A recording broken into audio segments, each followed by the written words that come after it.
I moved here for a very specific mission, and that is to start a movement, start an effort, start the question of where is humanity leading, why are we in a state of collapse, and how do we best design our society, design our civilization to make it so that it is aligned with what we are capable of, and so that humans can exist for thousands of years. Hello guys, welcome back to Beyond the Horizon podcast, the podcast where you expand your horizons of knowledge. Today with me, Oscar McIver. Hello, thank you very much, Max. So, do I now have to turn on the candle? Yes, you gotta do it. Anyone ever burnt themselves or like really struggled with it? I mean, you might be the first one. There we are, candle on. Without burning? Without burning, no. That would have been funny. Should I just just dropped it and thrown it on the floor? Okay, that's the first beep. Go on, editor. Oh, the third one? Wait, what? Have we sworn like we've been on for like 5 seconds, haven't we? It's entertainment, come on. Like, yeah, so, Max. Yeah, who are you? Thank you very much for having me on. My name is, as mentioned, Oscar McIver.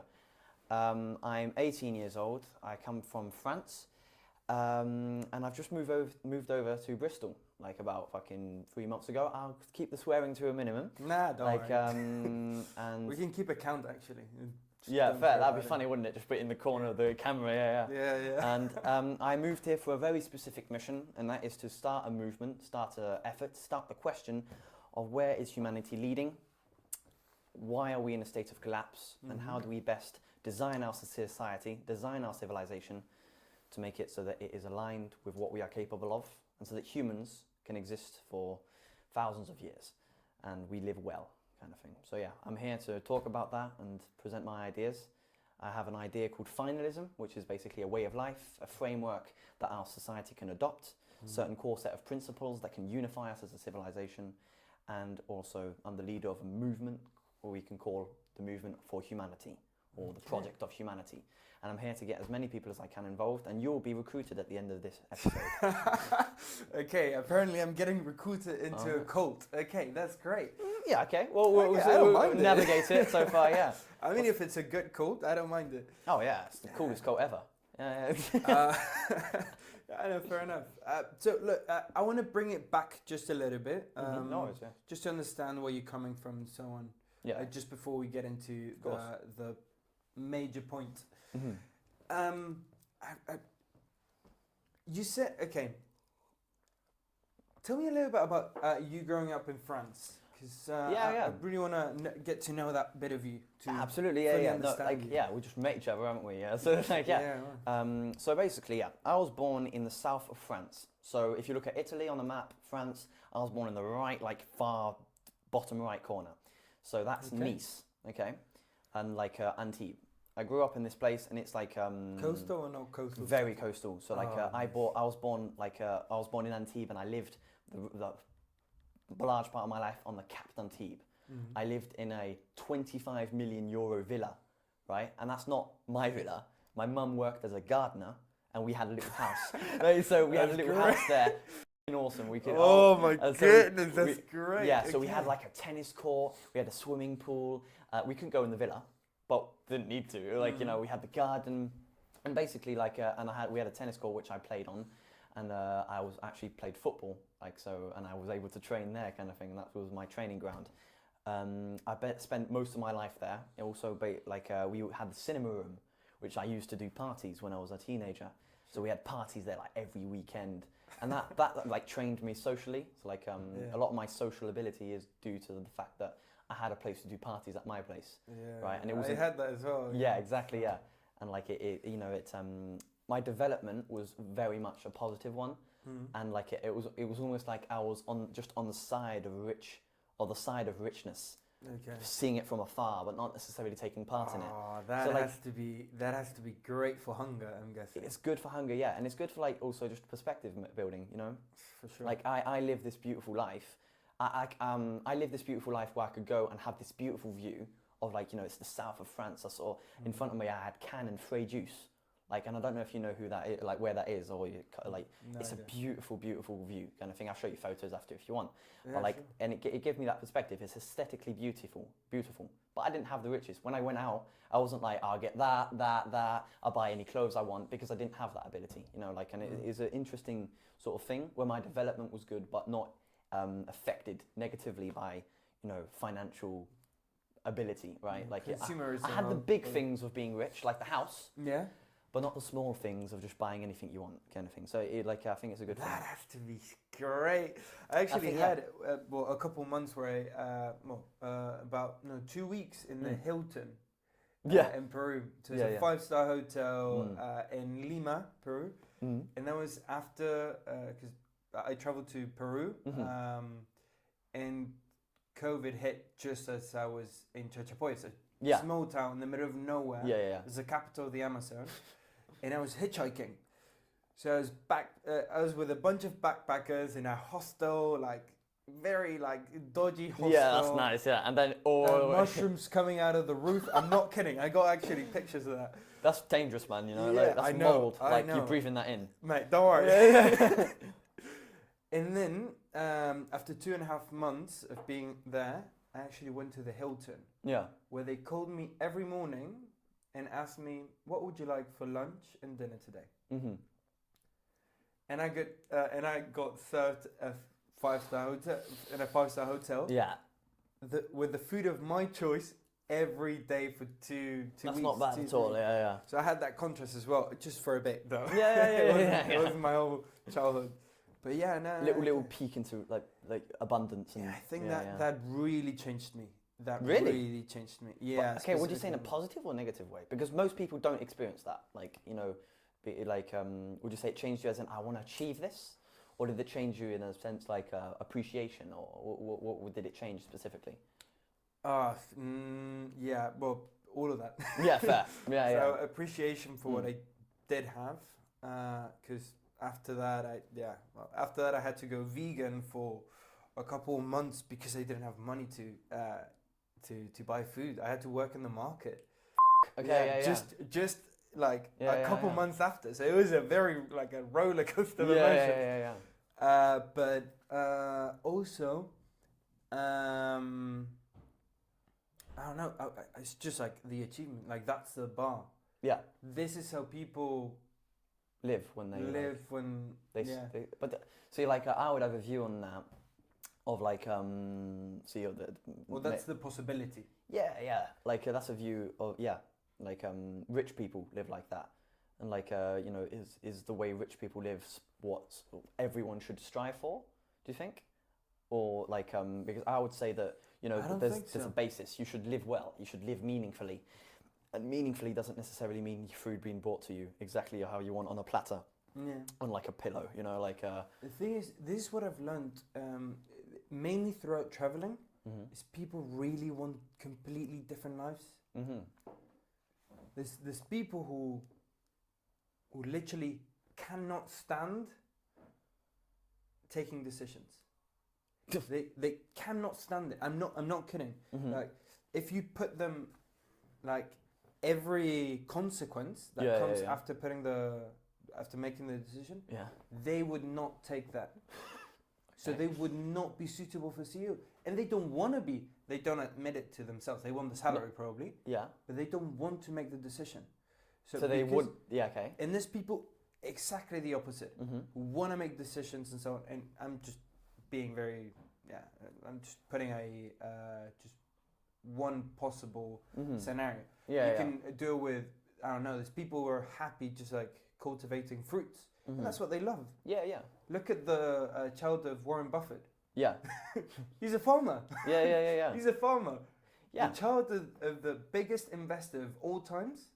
One of the richest man. Yeah. The 5th or 6th at the moment. Yeah. That makes absolutely like it wouldn't make any sense logically, so to say, but it makes sense emotionally. And therefore that's he what they chose should his strive. life. Yeah. I think that's what's interesting when like you come in from People because choose completely different lives. And they yeah, live it. and that's the interesting, like as in, you know, the people, if we're in Bristol right now, and if you think like of all the people that are living in this city, are they all choosing to live here? Have they had all the options of how they could live their life? Farmer, CEO, you know, like a baker, and all the choices they could have, and then chose to become a f***ing charity worker, or have they then chose to work in a Tesco's? No. Like, you know, and these are like the options that they've been presented, and they've had to go for them because they want to feed themselves and they want to try to live. But the point is, like, see, this farmer, he had all the options in front of him, everything he wanted to do. Imagine he wanted to be a baker. Just, Dad, can I have like $5,000 to buy a bakery and like then do it? He could have done Not that, really, and he but decided yeah. to become a farmer because that's what he wanted to do. Like, I think, yeah, one of the problems, obviously, this is framing it through, you know, my lens and societal collapse and blah blah blah. No. Like, But it's absolutely true. I would say people don't like to look at the state of space. society. It's not state of society. I would say they don't like to look at options. People Ooh, okay, love yeah. to have them. People Yeah. don't like to look at them. Mhm. It's very weird. So when you say people, what do you mean? People in general, I would So say. like, if we take the normal person that's like in Bristol, yeah, you would see somebody who lives here not by choice but by de facto. yeah, So it's just because they used to live here yeah, that they started dating somebody here, yeah, and they never questioned yeah. moving out of the city, Okay. or if they liked the city, or if they wanted to move countries, or if they wanted to. They never questioned it. Okay, but Sure. is there anything wrong with that?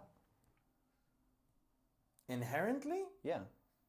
I don't know. It's the way they live Well, life. Yeah, like because you know I I think wouldn't make a judgment. Yeah. On that. because within the ideas that I'm presenting, I like I'm trying to set like within people within their morality that you can live at a baseline. You can live a flourishing life, even though you work at Tesco's. Yeah. Even though like the point is like it's not like you know you decide to live in Bristol, you don't want to think about all the options that are available. Like some people, they don't care about, you know, like opening a business and having employees Most and people like don't. you know evolving and blah blah blah. But some people just no, I go to work, I come home from work, see my family, raise my kids, buy a house, and like you know they want to live simple lives, and there's nothing wrong with that, I believe. What I do think there is something wrong is the fact that we haven't like set up a system within our society that no, you are responsible for gaining wisdom. You're responsible for taking care of yourself, taking care of your health. You are responsible for taking part in society in a meaningful way. You can live like a faultless life, but you're still part of a project that's ongoing, right? And like you have a moral responsibility to learn, get wisdom, take care of your body, and take care of your surrounding, and you are part of a community. I feel you're a philosopher to the bone. Oh yeah. But I really want to get. But just before that. Yeah. So, why you said you came to Bristol specifically with a change in mind? What did you mean by that? A change in mind. I mean, with the mission of changing the world. That kind of changing thing. the world. So, Yeah, let's call it changing the world. Yeah. But why did you move specifically to Bristol? Yeah. It's not a major hub for many things. Yeah. I'd say. I know there's like it's not the capital. It's not like It's not the capital of the world. That would be New York probably, for now at least. It's not the financial center. That would be London. I don't know. Why Bristol? Yeah, it's absolutely. I have a response to that. Yeah. So like obviously what I'm trying to do is almost like I'm trying to initiate a culture, trying to initiate a cultural like revolution. I'm trying to bring people together, artists, thinkers, like students, young people in this mission to basically go, what the world is let's do it again. And in I that see sense, how Bristol can bring a piece to that puzzle. Is that the match? Yes. Okay, yeah. Like so. Sorry. Are they walking by? Sorry, guys, for if you. They probably can't hear that. It's No? fine. I don't think so. No. Okay. Like no. Maybe if we just close the curtains, that will help a little bit. Oh no, you need the light, don't we? Yeah, we like, do need the light. Okay. So yeah, like. Okay, wait a second. Go on. So Bristol's like an excellent choice because obviously it's creative. Mm-hmm. You hear that all the time when you're thinking like of Bristol. You're hearing creative, politically diverse just generally. You know, you're seeing people from all around the world. Like also the fact that it's a hub of universities. We have two very, very big universities. Yeah, They're also creative hub. Like, you know, we have like in UWE, which is where I'm going to go next year to start this mission, get the university all on board.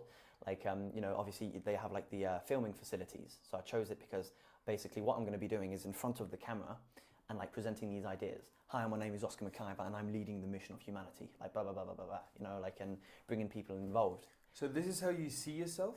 Yeah, I see myself as some form of like a catalyst. You know, like, oh, have you heard of that Oscar McIver guy? Yeah, he's like, you know, he's asking all the questions about, you know, the future of humanity. He's mentioning the fact that the world is f***ed and we need to do something about it. Oscar McIver, the guy who, oh yeah, like Oscar McIver, he's brilliant. No. So I see myself in some sense an archetype for change kind of thing. You know, I gotta say this. It's just very interesting. A couple of days ago, I was watching a video on how private equity companies make the things. Well, for you viewers, I'm very interested in business. That's all I think about most of the time. What this private equity guy said was that there's only 3 types of ventures that actually work. When the leader or the entrepreneur, let's call it, but I'll call it a leader because it's about many different enterprises. It's either going for revenge. I'm not kidding. Going for revenge. Then they're autistic as fuck. Or they have this thing of grandeur. Oh, yeah. And I got 2 of those, And if it's one of the 3, you're good. Like, you would invest, because normally when you invest into a startup, you're really investing into the person. Do I reckon this person in particular can pull it off? Yes. The idea might be good, but a million good ideas. Energy. The question is, can this person in particular, the drive, have the character, the drive, the blah, blah, blah? Charisma, Can be many things. The sales Yeah, skills involved and blah, blah, blah. Can this person pull it off? Yeah. And that guy said, yep, those 3 and nothing else. Oh, I just tapped that. That's right. Yeah. So in that case, very interesting. So what do you think of me in that case? Well, it is going to grandeur for sure. Absolutely, yeah. I'm not against it though. Like, the idea is like. I think people should think incredibly high of themselves. Absolutely, yeah. Like that's the It's a good thing. You've heard of positive self-talk, like, you know, and the idea is if you. I think you should be delusional. Yeah, exactly. I mean, that's the way of being that propels you forward. Exactly, yeah. Like one of the things, and I guess as a businessman, must be motivating. But I see myself as in what I'm going to be in 10 years, and it's not like specific, like down to the letter word of what it's going to be. It's just I know that I'm going to be large. I know that what I've done is going to be big, and I'm going to live a beautiful life, and I'm going to be this and that. And I imagine as a businessman, I'm going to own this, and I'm going to be like, you know, you see yourself in a suit, and you see yourself like people following you, and you see like that thing, and having that vision of yourself in the future is very important when you go into bed, when you're going through a hard day, like, you know, that, you know, you remember like, why did I start this? Oh yeah, it's because I'm capable of it. Like, and you know, I think as you know, whether that be business or my particular mission, it's very important how you see yourself in the future and who you like, who you believe that you're going to be and what you think you're going to achieve, and like in that sense, it is massively important. I mean, I would like to make a comment on the following, because this is what many people, I would say, don't understand about business. People think they want to have a following, and it comes from an ego reason. I wouldn't like to have a following. I would love if I could do it all myself. It's just I'm not capable of it. I'm not capable of video editing. That's why we have the incredible editor behind the camera. So just like I was saying. Okay, so that's why I have a video editor that does the job well, you know, instead of me trying to do it and then adding on top of the pile, because video editing is not the highest ROI thing for me. ROI? Return on investment. Okay. So per hour put in for editing, I could be either working, I could be either studying, I could be either going to the gym, etc., etc., etc. So outsourcing is the main drive for me. Yeah. At least at least why I hire people. Basically. Yes, I find that really interesting. That's the only reason why. Yeah, I think that's one of the big things I'm going to take from our meeting, is the fact that you have a podcast organizer, you have a video editor, you then have other things and stuff like that, and I think it's really interesting how you understand the value of your time, and therefore you're making a conscious effort and actually putting in the time to be able to offload it. And offload that effort, offload that energy to be able to concentrate on things that are more important to your personal project and your mission kind of thing. And things that you don't necessarily have to accord all your time to, you decentralize it, you get a video editor for it kind of thing. So that's really interesting, yeah. So I would say the major point in any leader of any organization is to think and make decisions. Yep. And be a catalyst towards what's coming next. Yes. Okay? So you basically got to set the goal, think, okay, what is the goal? What are we trying to achieve? What, blah, blah, blah, blah, define everything, and then be a catalyst towards that. Yes. And then put in the effort. A good leader, instead of just the tip of the spear, so to say, a good leader would be the one that actually takes the efforts of people and encourage them to do better into one effort, one purpose. And well, obviously, in my opinion, you have to let go a lot. So, for example, I'm going to put a big point here that is very difficult for people who only do do the things very well. The job only needs doing. It doesn't need perfect doing. Oh, yes. Yeah. So, for example, if I would be doing social media, let's say, instead of hiring a guy for it. My level of expertise in social media is not that high, but it's But I would get the post would be exactly to what I imagined. Yeah. But I would put 3 hours in. You'd put too much effort. Yeah. Too much effort, but the post would be perfect. That's the thing. Towards what I think. Okay, not what social media thinks, but towards what I think. Now, the guy is complete expert. The guy that I have, complete expert. Yeah. The guy talked to me. The reason why I actually hired him is because he talked to me 8 minutes straight about hashtags. Only hashtags. Passionate. Hashtags. Yeah, mate. I'm not kidding. Yeah. That's why I said, you know what? Yes, you're on. Yeah. Not like this. It's an easy way. Yeah. And then I gotta trust in him and encourage him to trust himself. Yeah.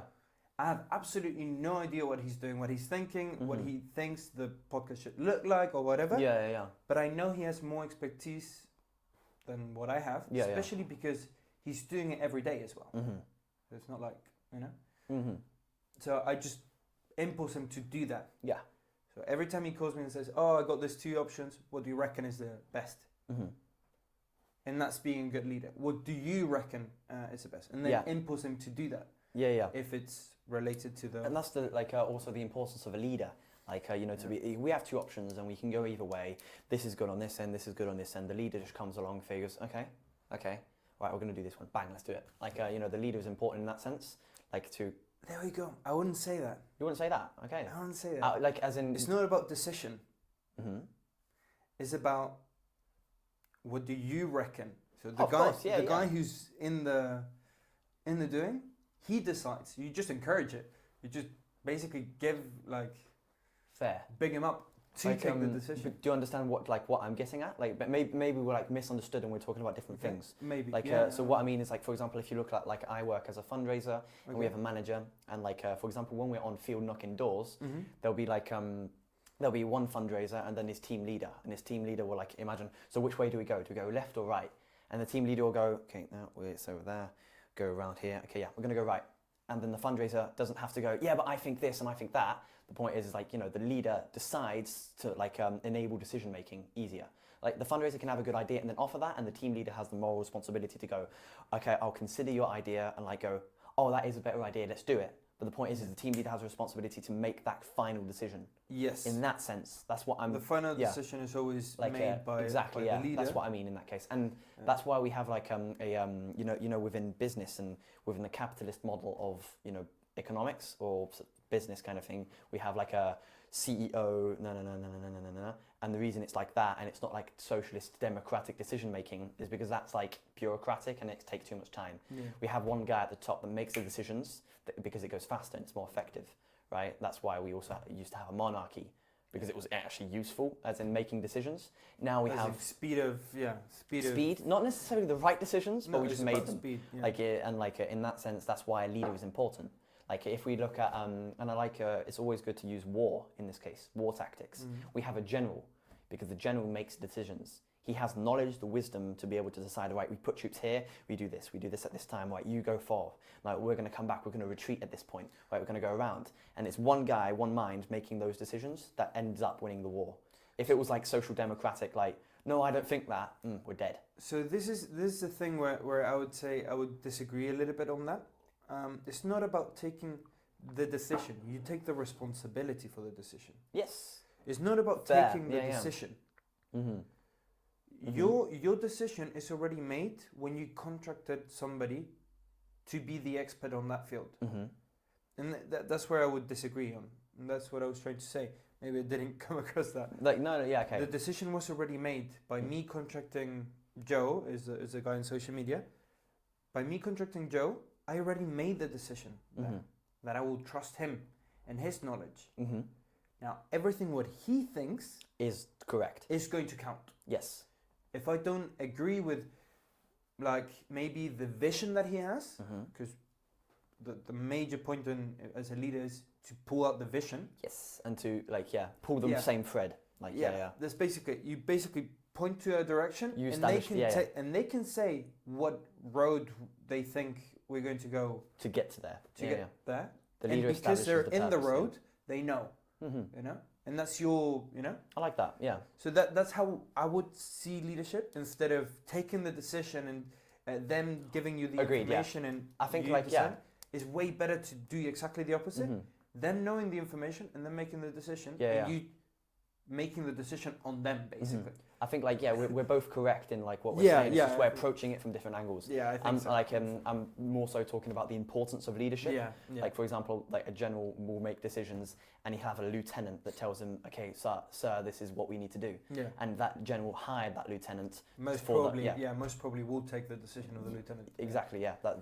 We're talking about the same thing really. That it's just but absolutely the importance of leadership. Yeah. And within a business that is massively important. Incredibly. Do you mind if I ask you what is, or unless you want to stay on course, what is it like the business that you are developing, what area you're going down, what you're trying to do? So currently, I've got the podcast, in England. Let's take it in England. So here I got a podcast, and I also own a percentage of a vending machine business. We're actually about to import 50 machines from China. Wow. So yeah. It's going to be quite big. So it's a bit of a revenue on Monday. So you guys it should be already done when you guys see it. But on Monday, it will be the first day where it will be completely automatized. So I've done all the work, all the systems to make it work, and now just gotta. Do you believe vending machine, like the industry of vending machines, is something that's gonna like multiply and fructify within the future? I mean, if I stay in vending machines, I'll probably take on Aldi or something like that. The thing is, I'm extremely competitive, and they have way too much costs. They have a lot of things that they don't have to have, like people, like workers. Workers. You don't need that many workers. The major problem of organizations, corporations, organizations, businesses, is at least a larger cost is people, and people for roles that are not that that don't require them. Okay, so for Interesting. I'm not going to challenge you on that. Like, I think it's true. If we're talking business as the purpose, like making money and like being competitive, making it cheaper for the buyer, yeah. But can you understand the importance of having workers, like giving them jobs so they can like the way politicians look at creating jobs and stuff like that. I love like there's something that really is weird, and I know it. I love every Friday because I pay the guys. I love it. Oh, you love paying people. I love paying people because enabling them. Yeah. They did a good job. Yeah. And therefore, it's a way for me to like say, mate, you did a great job. Okay. Yeah. Every Friday, I'm like, yes. Okay. I'm actually paying the guy. It's like the first thing on my on my agenda. It's like if we're bringing it back to like vending machines and your claim of like they hire way too many people, right? Yeah. What you're trying to do, like, and this is like weird language, but you're trying to like basically take their jobs away. And irrelevant jobs away. Irrelevant jobs, yeah, but still, like, that's a way that a family was being fed, kind of thing, like, or things like that. Yeah, but they can do other stuff. They can do other stuff, absolutely. But if we're looking at, for example, the way the future is heading towards automation, towards all of that, these are more and more jobs. Right. Yeah. Sorry. Being scared is alright. That's what people are. Yeah, absolutely. But like, so what I mean when is, I talk about that, people get scared. In that case, so if of course. an Aldi worker would hear this conversation, they'll get scared. They'll be like, like I'm about to lose my job, and I would say, yes, and being scared is alright. But like, are you gonna offer them, or like, as in? Imagine working your whole life, and knowing that job was completely irrelevant. Yeah. There was no need for whatever you did on earth. Yeah, I understand. Okay, I like it. This is what's the whole point? The reason why I'm against it is because obviously my framing of the future of society, because like if the other stuff. Man. Imagine you're a politician and you have power. Yeah. And like you're a person and your opinion counts more than most people, and like you make the decision to all these irrelevant jobs, and automation. It's cheaper. It's like it makes it cheaper for the buyer even. It just makes sense, right? Are you then going to set up, and like imagine 30 million people lose their jobs? Just let me finish. Are you then going to set up a universal basic income? Are you then going to set up something that helps people without their jobs? Or are you going to try and create more jobs, and therefore where? Like, and how are you going to set that up? And in that case, because I do believe the world is moving towards automation, but we need to change the system to accommodate that. So this is a big thing of automation. Yeah. The fact that the price is going cheaper and cheaper and cheaper, that means the government or money gets more purchasing power. And there's a typical graph in economics. Normally, the graph on economics is the more time happens because of money devaluation, basically, inflation. Money by itself loses its purchasing power. Yes. That's what normally happens. And assets, And assets go up, but that's irrelevant. Assets is irrelevant for this conversation. So what happens when something gets extremely cheap is that money gets a higher purchasing power. So much that the government can, with tax money, can buy things for the people. Buy things for the people, or just give them extra money? Look at water, for example. Yes. Okay. Yeah. Make cheaper water. Water is extremely cheap, and it's so cheap that the government could buy it for everyone, and it does in some countries. It does. Okay. And it loses a lot of money, but they don't care because they're providing a service for all the people. Yes. Germany, for example, with water. Yeah, they're serious, aren't they? Yeah. No. It's an example. Switzerland, I think, is with water as well. I know Chile is not. Chile is water's private, so I don't know. But I'm guessing France and all those socialist countries, or like social democratic countries, all of them would agree on that. Or no. Electricity maybe. Well, houses have been going down and down and down, in the sense of purchasing power from the state. So you think the housing situation is going well? I mean, building a house, the cost for building a house, going lower and lower. Going lower and lower and lower. And the price of purchasing a house then? okay, that is If we're talking about irrelevant for the government. Talking about because the government would. But what is it we're talking about then, Max? Like, what is the point you're trying to make? If we keep automizing and basically lowering costs, there'll be a point where corporations pay enough tax so that the government can feed the population, for example, or provide basic needs with a. Okay, interesting. Okay, we can universal basic income. Universal basic income. Okay, do you think within the current system that we have that decision would be made? I don't know.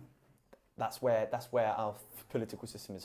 Like we have competing incentives. I don't know much about the United Kingdom's government. Yeah, and in fact, we can look at just Western societies, like governmental system, where basically we'll have people that say, like politicians. They tend to do it though. Sorry. They tend to do it. Benefits is a good example. Benefits, yeah, excellent. But we'll always have competing things. Automation is going to happen, and it's going to happen more and more. But that doesn't necessarily entail that we are going to set up universal basic income. There's many things that need to be put in place so that universal basic income actually does work. And there are a massive amount of politicians. If you strip off the most irrelevant benefits, and you change it by a universal basic income, and then you make the disparity. So basically, the less somebody earns, the more they get. Yes. And the more somebody earns, the less they get. If you do that, take away irrelevant things and cut costs on benefits, then you might get something like that. So it's not we're not that far from it. The thing benefits are a universal basic income, so to say. In some sense, yeah, they're financial aid from the government. Agreed. Yeah. But the thing is the ideas that you present, no matter how good they are, they will always be met within the current political system we have with resistance.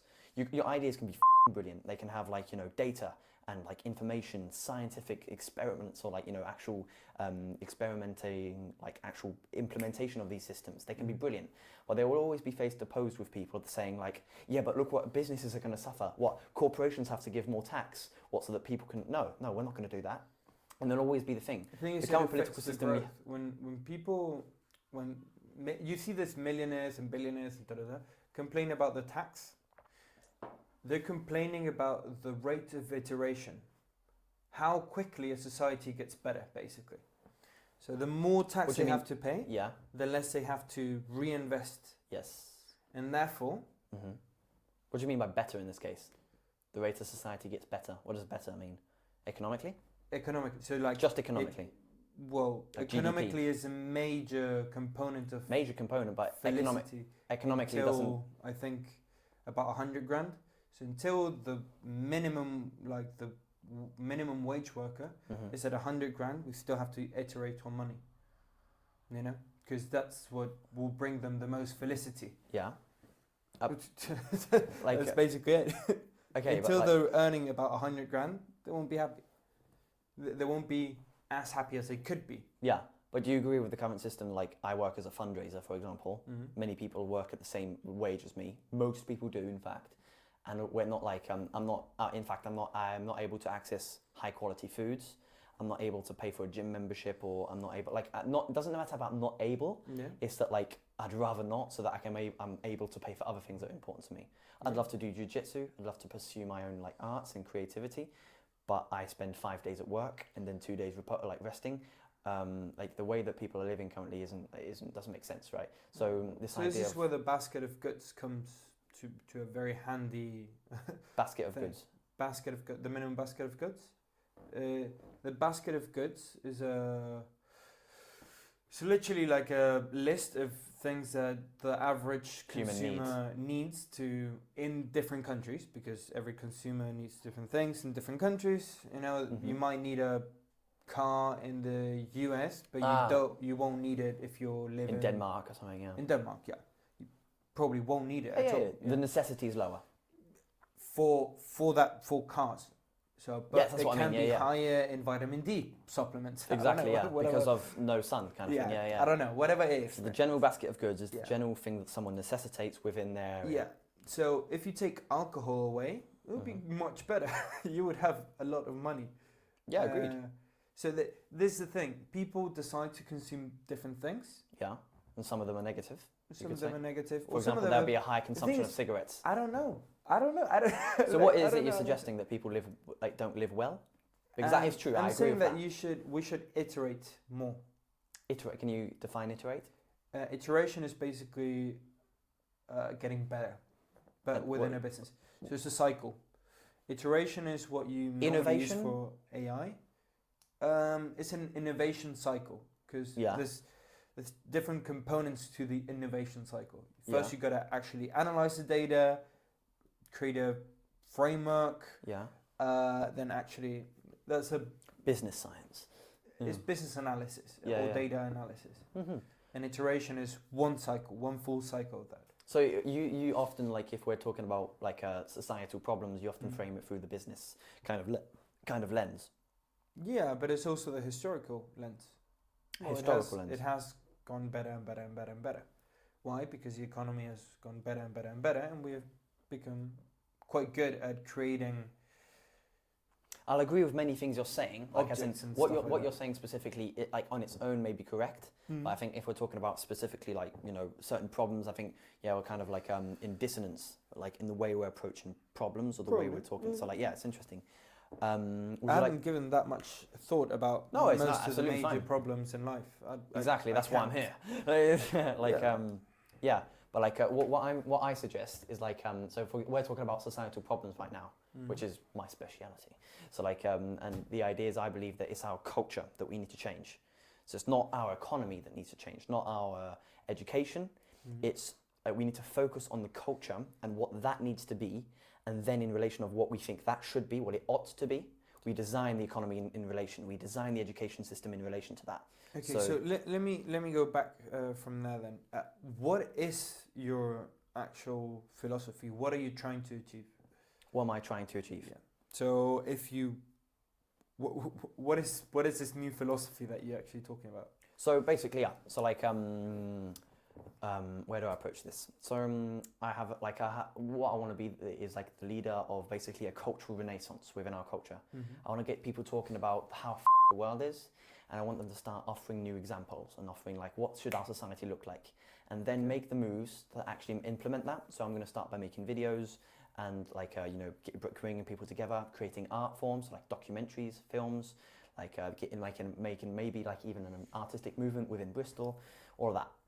And then on the side, in a certain sense, I have this philosophical framework called Finalism, okay? And that's something that I want to integrate. I'm not necessarily pushing that. It's not the thing that I want to like people to adopt. Like, I want them to look at it and then think, oh, that's interesting. These are philosophical ideas that we can adopt into our lives and make them better. So the main idea of Finalism is that things ought to be orientated towards their highest potential. What I mean by that, if I apply that to your human life. So you ought to be, do you know what ought means? Like a should be kind of thing. Should, ought to be orientated towards your highest potential. You ought to be like, and you can frame the language how you want it so it works for you. But the point is that you have the moral responsibility to live your life how you should and to be the best version of yourself. So making decisions in relation to that. For example, choosing to eat good foods, choosing to take care of your body, choosing to go to the gym, or choosing to like take care of who you are, choosing to be a good person within the society that surrounds you, because that is who you're supposed to be. That is what you're capable of being. And then applying the same logic to our species, to humanity, then to our society. So the point is being the best, and obviously philosophy has a massive part to do with this. So how do we guide our civilization?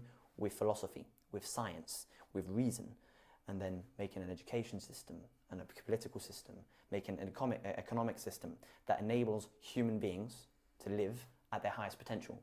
So like designing the economy, for example, to make healthy foods cheaper and unhealthy foods less accessible and more expensive because of taxes and like design and all that kind of thing. The point is we establish a purpose, which is people within our society should be able to live good, live well.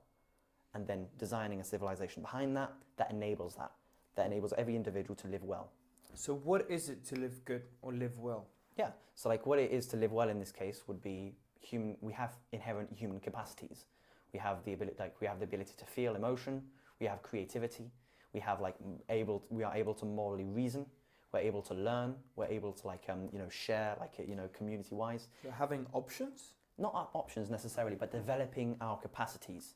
Like when I say capacities, so our physical capacities, our mental, cognitive capacities, our creativity, for example, our social cohesion. So I'm not completely understanding the Fair. idea of... I may not be asking So the thing is, I might be not understanding, but the final idea of finalism is the idea of finalism itself.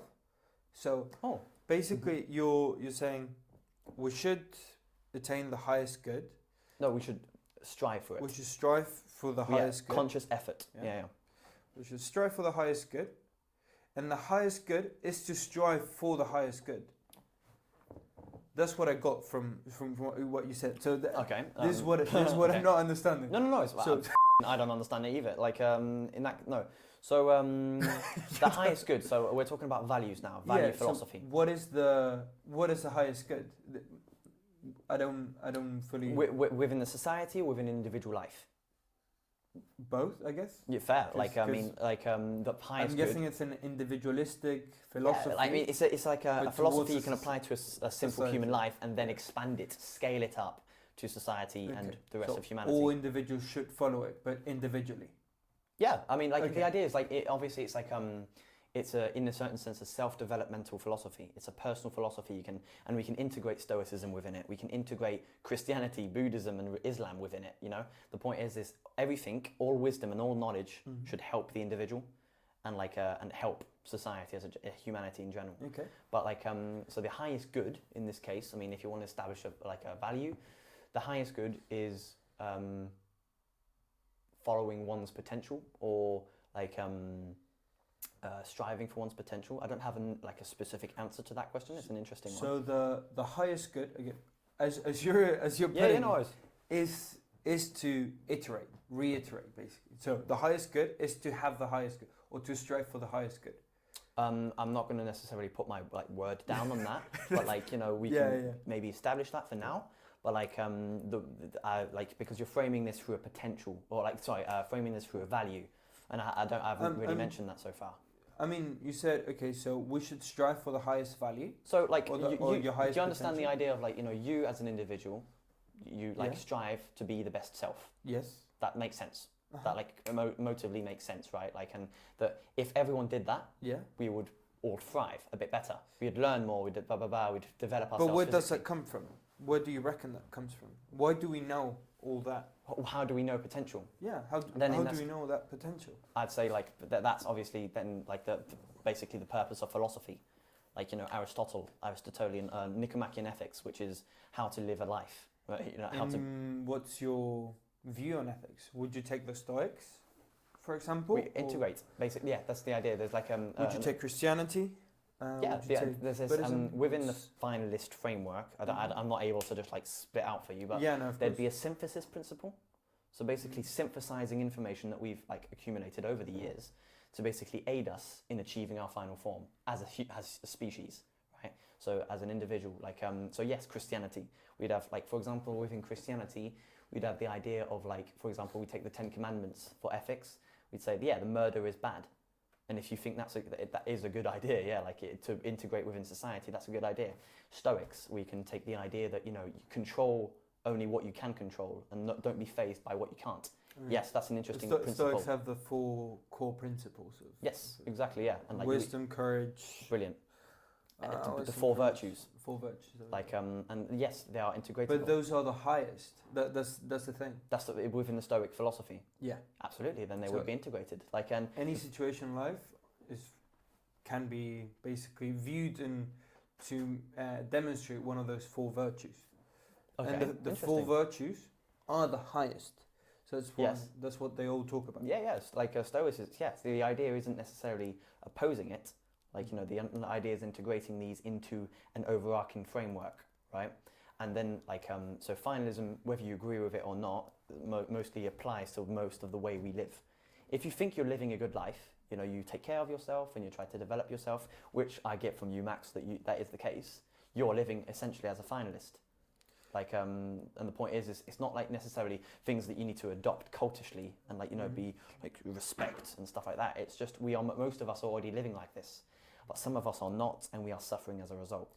So my question here is, how do you discern what's good and what's not? Because, and I know this is an extreme example, but we have had this in history where Hitler thought, and this is the major thing that really concerns me with this idea.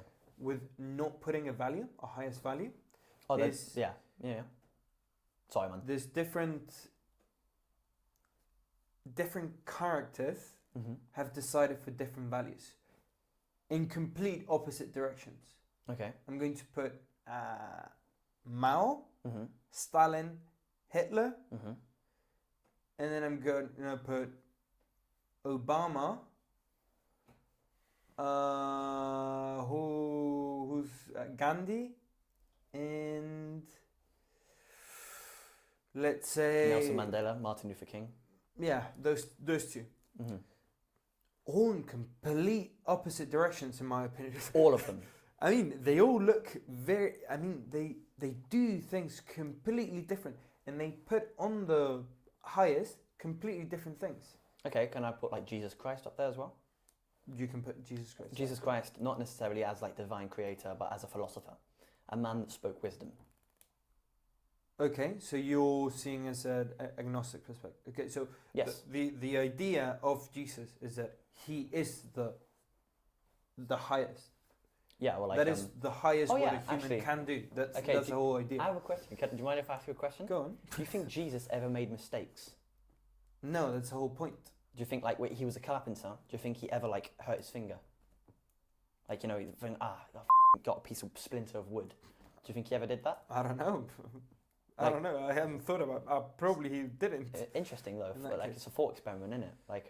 So he probably did it. Some people don't believe he was. Some people everyone. I agree that he existed. But if he did it intentionally. That's the thing. What, to make a mistake? Well, making a mistake inherently is making something with no purpose. Okay, but when I make so you can splint, but if it wasn't purpose to teach something, then Okay, but if, for example, if I work as a carpenter and splinter myself, that wasn't a noble purpose. That was just an accident. That was an accident. Yeah. So do you think if Jesus hurt himself, that wouldn't be an accident? Yeah. Oh, okay. Well, that's the whole idea of the crucifixion. He did it on purpose. Oh, absolutely. Yeah. That's a different idea, but I think it's a very interesting thought experiment because the idea is that God came down to make himself a human being, to reduce himself to what we are, to be able to give us that idea. And for example, in Judea, basically the Jewish community. Correct me if I'm wrong. I'm not exactly sure, but they don't believe in the resurrection. For example, do you believe in the resurrection? I don't know what I believe about Jesus. If I'm on the Old Testament. I'm reading the Old Testament right now. Okay, so you're and I'm getting there. I'm doing the Alpha course in Broadmead Baptist Church. I would strongly recommend for anybody who's wanting a bit of an idea of what God looks like and an introduction to God. Fully recommend that. So yeah. I have to explore that in another podcast. Your beliefs. Yeah, sure. It's a complex thing because I'm still struggling with it. I'm not. Yeah.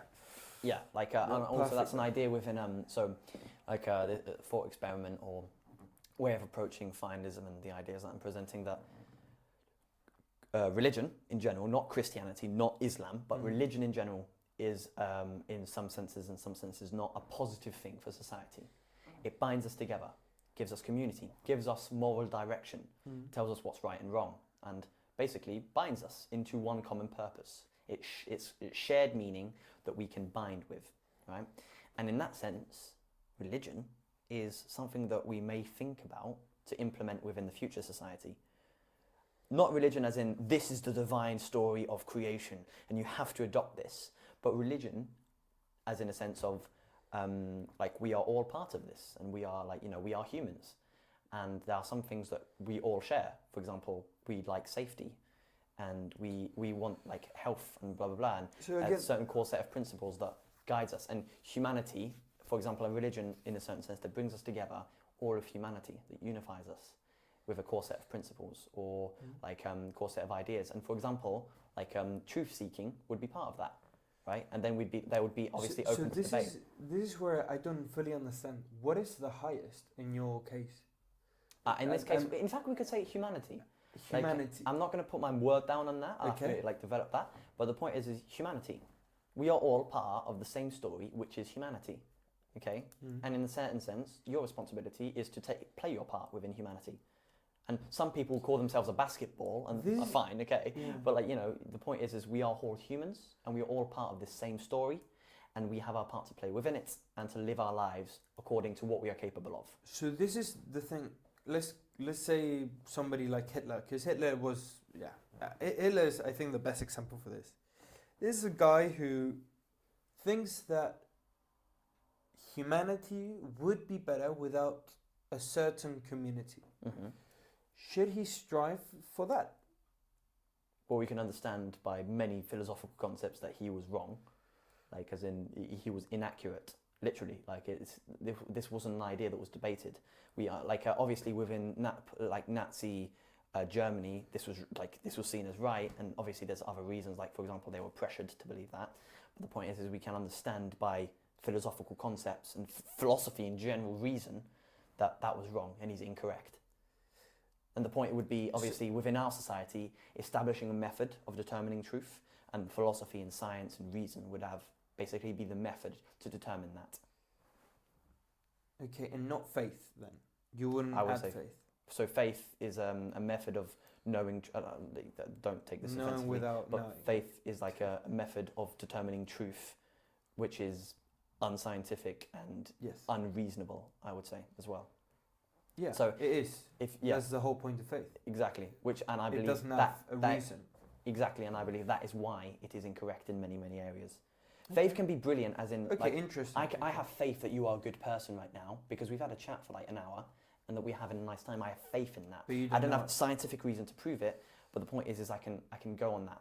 But if we're trying to establish something as truth, that I'm I want to know if you're a good person, I can't just go on faith on that, for example. The reason why I say this is because I feel you're very, very... Because Christianity, the whole point of Christianity is not to become better, but it's like a mixture of, I would say,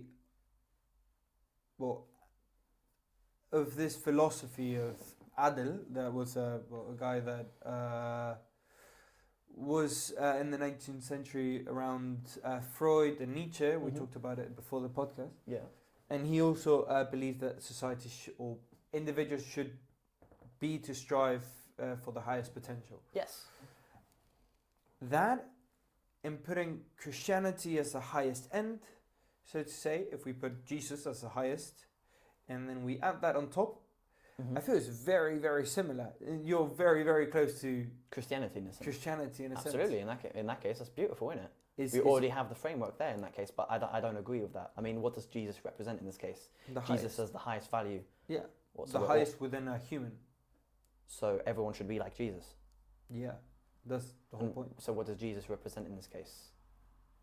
The highest value. Okay, virtue. Okay, the highest virtues. So Jesus in this case represents goodness, courage, all the things that a human should be. Is that what you mean? Okay, so what if people then because what I'm trying to do is unify humanity. Yeah. So what if Chinese people don't agree that Jesus, why are we saying Jesus? And if they imagine Chinese people come over and say, okay, so why Jesus in this case? I agree with everything you said, but why is Jesus the highest value? Well, it demonstrates courage, virtue. Okay, but why Jesus Christ? Why can't we say this is how a human should live? Why do we have to name Jesus Christ in this case? Well, you don't have to add the Christ thing. Exactly. But yeah. You can say just Jesus. Human. Why the name Jesus? Because I don't. Because that's the character. The archetype, the story, the myth. For you, in that case, yeah. Yeah, but the point is most people don't most people nowadays, me included, don't agree that Jesus existed and he was a beautiful man and he spoke beautiful truth. That I can get with. But was he like the son of the divine creator? Was he involved in? Did he resurrect from the dead? Did he did he never make mistakes? Like, yes, he existed, but all the stories that are associated to him, I have no reason to believe because I don't. Because I read the Bible and I think, wow, okay, it's interesting. So what evidence supports this? Well, the Bible says so. Okay, so what says that the Bible is truth? Because God said so, and like that, it's a circular argument. And I don't believe in these things. So this is where it gets very, very tricky. If we don't believe that Jesus, and this is a struggle with me because I'm still trying to grasp the concept of Jesus. I haven't fully adopted it. That's why I wouldn't call myself a full Christian yet. But I do believe in Christ being as the highest. So therefore, I would call myself. I don't understand what that means. Christ being the highest. The highest good, the highest potential is perfect individual, basically. Yeah, but the perfect individual, what you should strive for. In your case, you say we should strive to be perfect, and no, not perfect. No, or the best that you're capable of. Not the best that we're capable of. Just trying to be the best version of ourselves. Of yourself. So the point is that doesn't necessarily mean go to the gym 4 nights a week because we told you so. I'm not saying that. That's it's because Jesus did it. It's we're talking about just live your life meaningfully. Jesus didn't, but yeah. Yeah, exactly. No. The point is imagine we establish Jesus as the highest good, and Jesus was a carpenter. Therefore, everyone must be like Jesus. You can understand how people can get mixed up like that. So everyone must be a carpenter. Wood sheds everywhere. I mean the character. I'm talking about the character. Know what the what he represents. I understand that, but the point is, establishing Jesus as the highest potential, as the it's highest a story. value. That's an archetype. Again. That's the problem. It's a story. Why if it's a story, it doesn't matter. It's a story about somebody. Even if Jesus didn't really exist. The point is, why not Muhammad? Why not Rishya?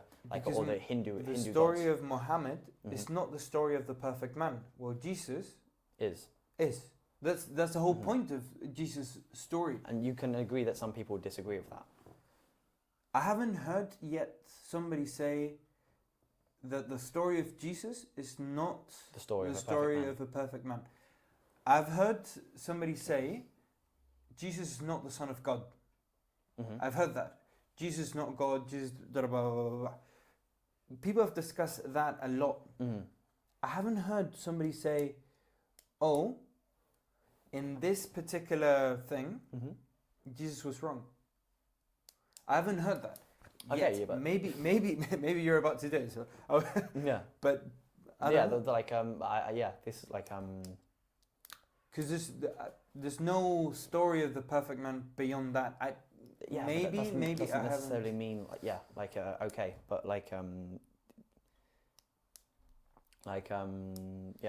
fair, okay. I don't know. Maybe you're about to. No, it does. I don't think just because it has been said doesn't necessarily mean it's truth. The point is does there have to be the story? If, for example, if there was another story of the perfect man, and Hitler said that it was him, would that then mean that being like Hitler is the best virtue, hating Jews is the best virtue, just because he said so, or that lots of Nazis said so? He is the perfect man. Let's all be like him. Would that then contend with Jesus and being the highest value? No.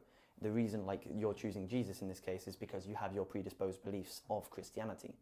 And I don't choose Jesus because I don't believe in it. And most people nowadays don't. And yes, the story that the Bible tells, or the stories that Christianity in general tells, are beautiful. And a lot of people, you yourself included, I believe, or loads of people in Bristol and all around the world, 2.5 billion nowadays believe in the stories of Christianity.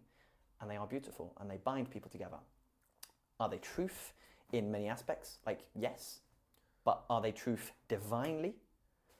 No. That's my opinion, that can be differentiated, but yeah. Would you like to move on to another conversation subject? Yeah, sure. Yeah.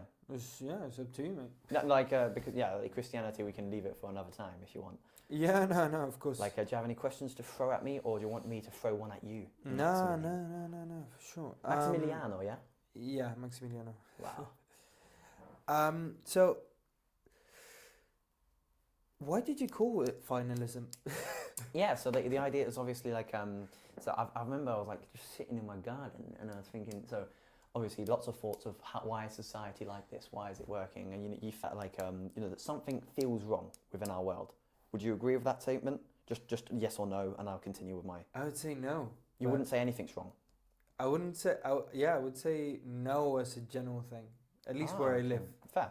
Like, well, okay, fair. Where I live, I have lived in Chile and there's many things wrong. Yeah. So it's, I would say it would I depend like, and if we take in within England, Europe, France, Germany, USA, would you say that societally, economically, politically, in the education system, the way we're structuring our civilization, nothing is wrong, you would say?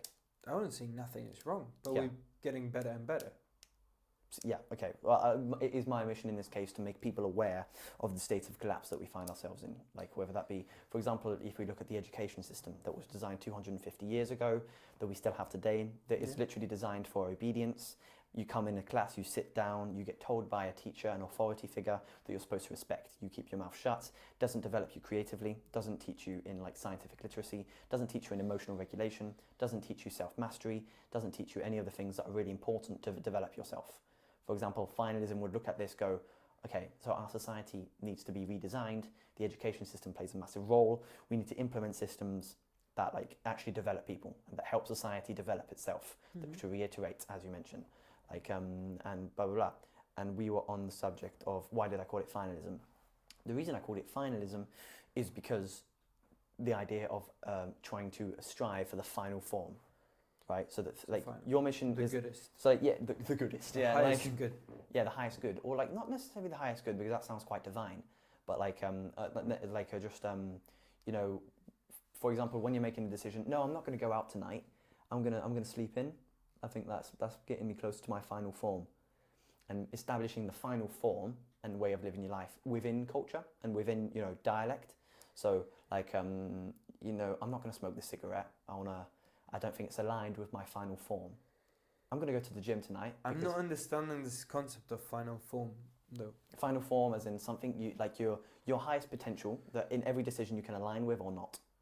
Okay. So like, for example, like you can make you're recording this podcast. And it's a very similar idea to the divine. Mate, you're very close to it. You're like about to, but not fully entering. That's the thing. Like, it's very interesting. The point is, it's like a logic way of getting into it. Yeah, absolutely. Like, as I mentioned before, I think the idea of Kierkegaard synthesis. you would have a lot of difficulty reading Kierkegaard. Oh, would I? Yeah, he's a guy very religious. Careful. Like, 1700s, I think. Mm-hmm.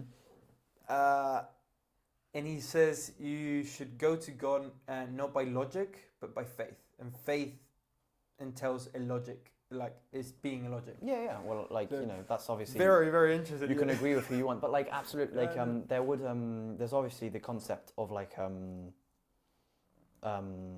do you remember when I said synthesis? Mm-hmm. The idea that we take knowledge from different areas to integrate into our personal lives and into the mission that is humanity. Make so sense? Should we? Okay. So yeah, so the idea is like, yeah, we would look at Christianity.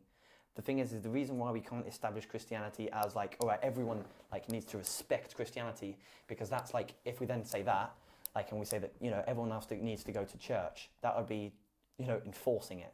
Okay. The point is this framework needs to be inherently pluralist. So like it's not like everyone needs to go to the gym 2 nights a week. Everyone needs to like eat healthy foods. Mm-hmm. No, the idea is within the culture we say that it is important to eat healthy foods because of this data, and because of this like wisdom that we know, like that you understand emotively why it's important to eat healthy or take care of your body, right? You personally, you understand that? I mean, I've decided that. Yeah, exactly. Yeah, you've decided it and you understand it. Like it's the same thing. Like what I mean. I wouldn't say, because I would understand the opposite as well. Somebody who wants to eat now. Something like a donut. Okay, let's call it a donut. Pleasure. For pleasure. And pleasure can be the. In this, yeah, we're talking about like something different in this case, but yeah, I agree absolutely. Wouldn't be stoicism. This would be. Yeah. Same contemporary you from the same time, yeah. Eudaimonism? No, that's flourishing. That's Aristotle.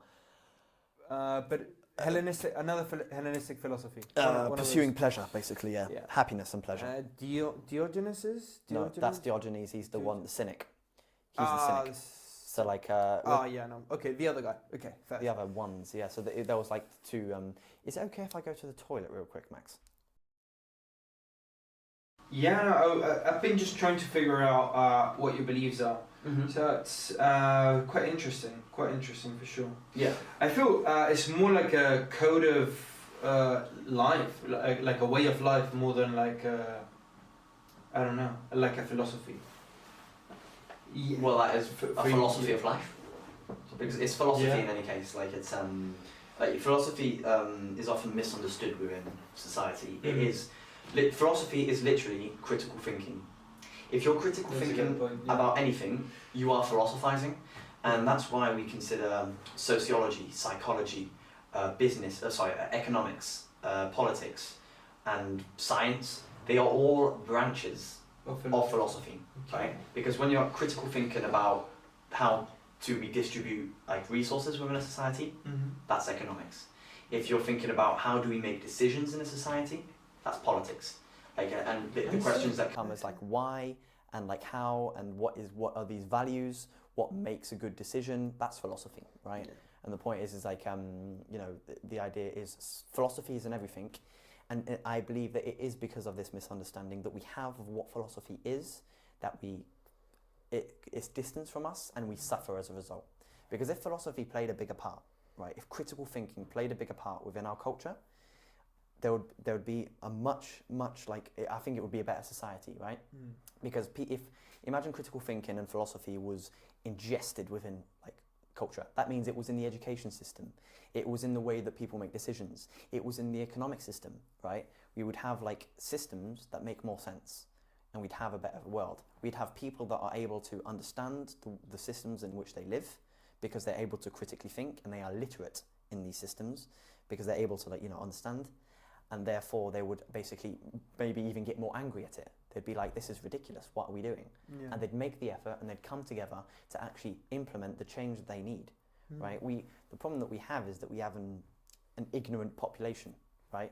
We have this consumerist culture. We have this culture where like we leave the tap on and we don't see any problem with it. We have a culture where like recycling is seen as like, you know what I mean? Like we have this culture of like, the terrible thing is that I'm wearing clothes that within 2 years will be right? That's a new concept, right? You used to buy a piece of clothing, or you used to earn it or trade it, and you'd keep it for the rest of your life. You would maintain it. You would have care for it, right? And this is something that is completely different to the consumer society that we have. Yeah, that's right? Something called poor economics. Poor economics. Oh, interesting. Yeah, basically the economics of the lowest stratus of society, and it's a very tough one.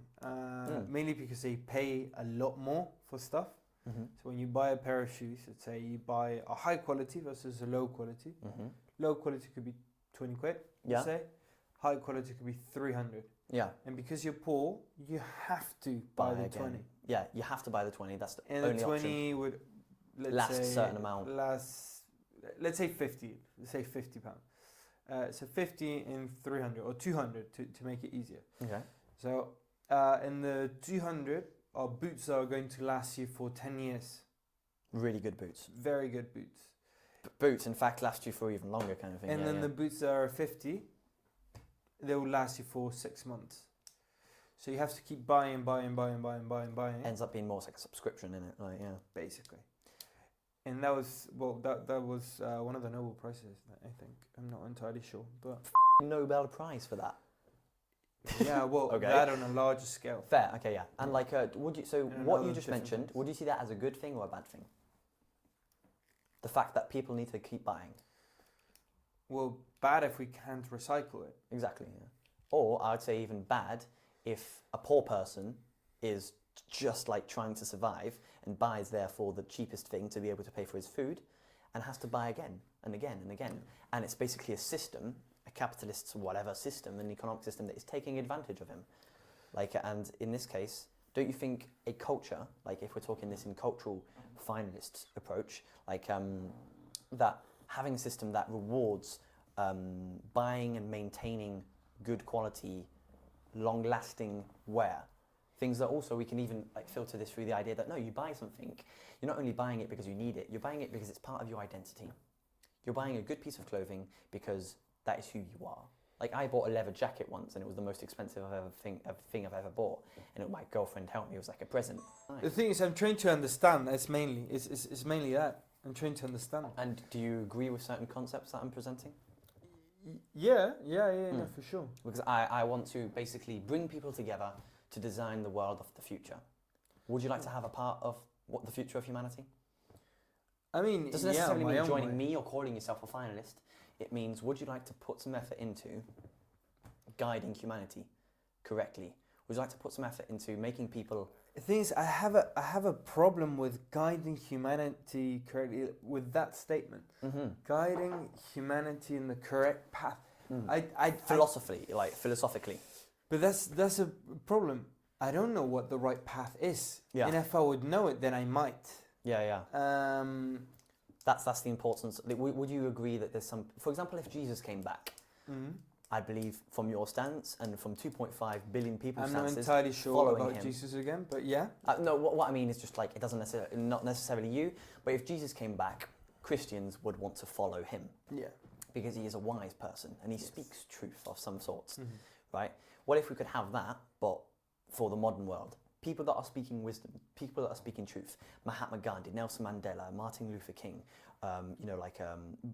Obama in certain cases, or like modern things. Like if we had Montesquieu come back, Isaac Newton, or like a George Washington.